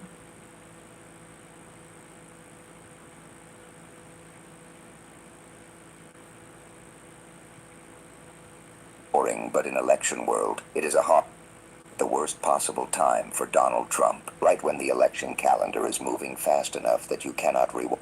We are anonymous, and right now, one of those moments just landed at the worst possible time for Donald Trump, right when the election calendar is moving fast enough that you cannot rewind it. Start with the clock, because that is what makes this story dangerous. It is already February. Ballots are about to be printed. Candidates need to declare. Filing windows are opening. This is the part of the cycle where small procedural moves stop being theory and start becoming irreversible reality. When deadlines get close, anyone trying to sabotage an election does not need to win a grand argument. They just need to jam the gears at the right moment, create confusion, trigger delays, and then use the chaos as an excuse to claim the process is broken. That is why emergency lawsuits are so powerful. They are not built to win on facts. They are built to win on time. And Trump has been talking like a man who wants time to do the dirty work for him.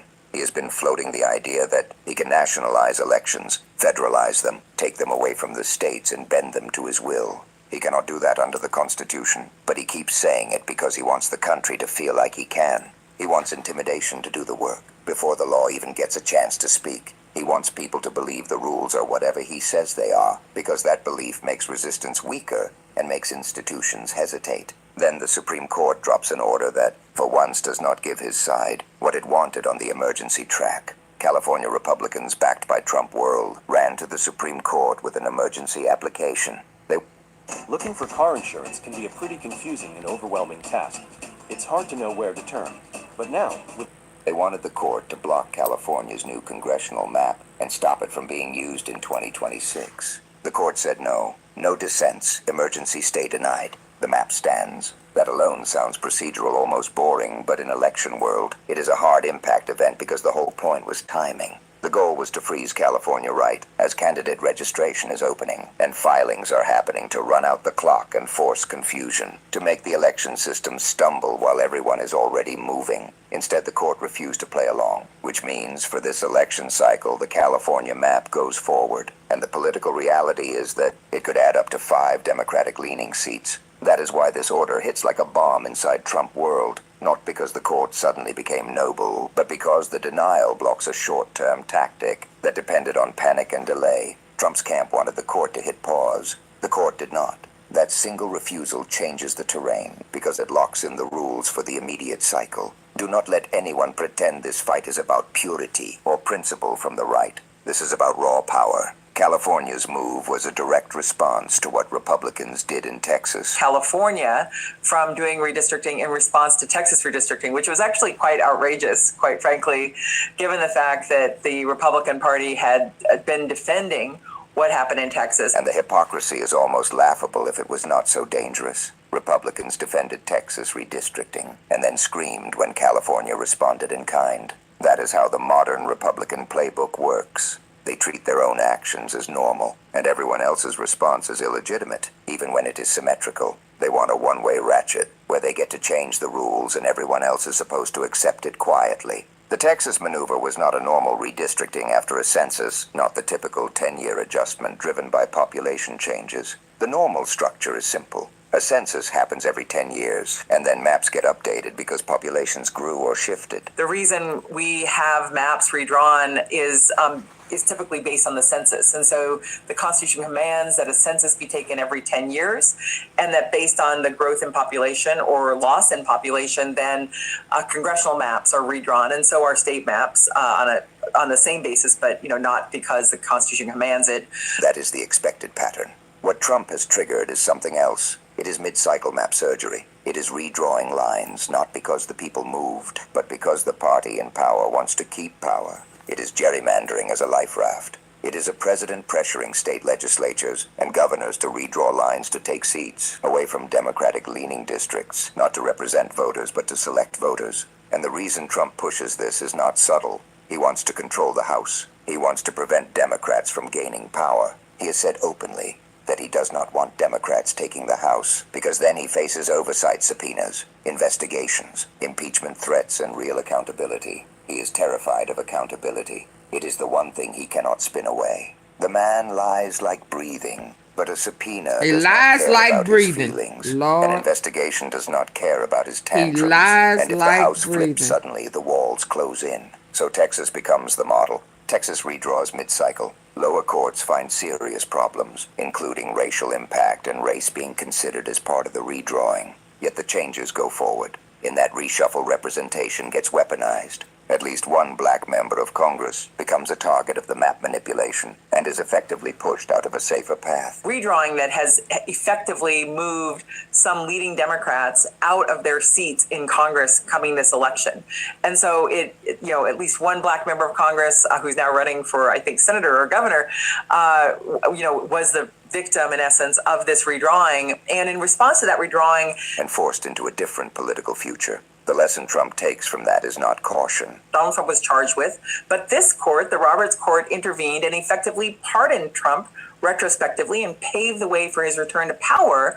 And so we have right now someone in the executive office in the White House. The lesson is permission. If the courts let it happen once, then he pushes to make it a pattern. California responds with its own move, and it does not hide the motivation. It is retaliation, and it is strategic. If Texas can squeeze more seats, California tries to counterbalance by squeezing seats the other way. That is where the country is now, because Trump and his allies turned elections into a knife fight. They are not trying to win arguments. They are trying to lock an advantage by changing the rules. The entire system gets dragged into this ugly cycle, where one side manipulates the other side counters, and voters are treated like pieces on a board. And hovering over all of this is the twisted legal logic the Supreme Court itself helped normalize. The court has chipped away at protections that prevent racial vote dilution, and it has also made it easier for lawmakers to claim partisanship as a shield. Here's the trap. If you admit race was the primary motive, courts can strike you down.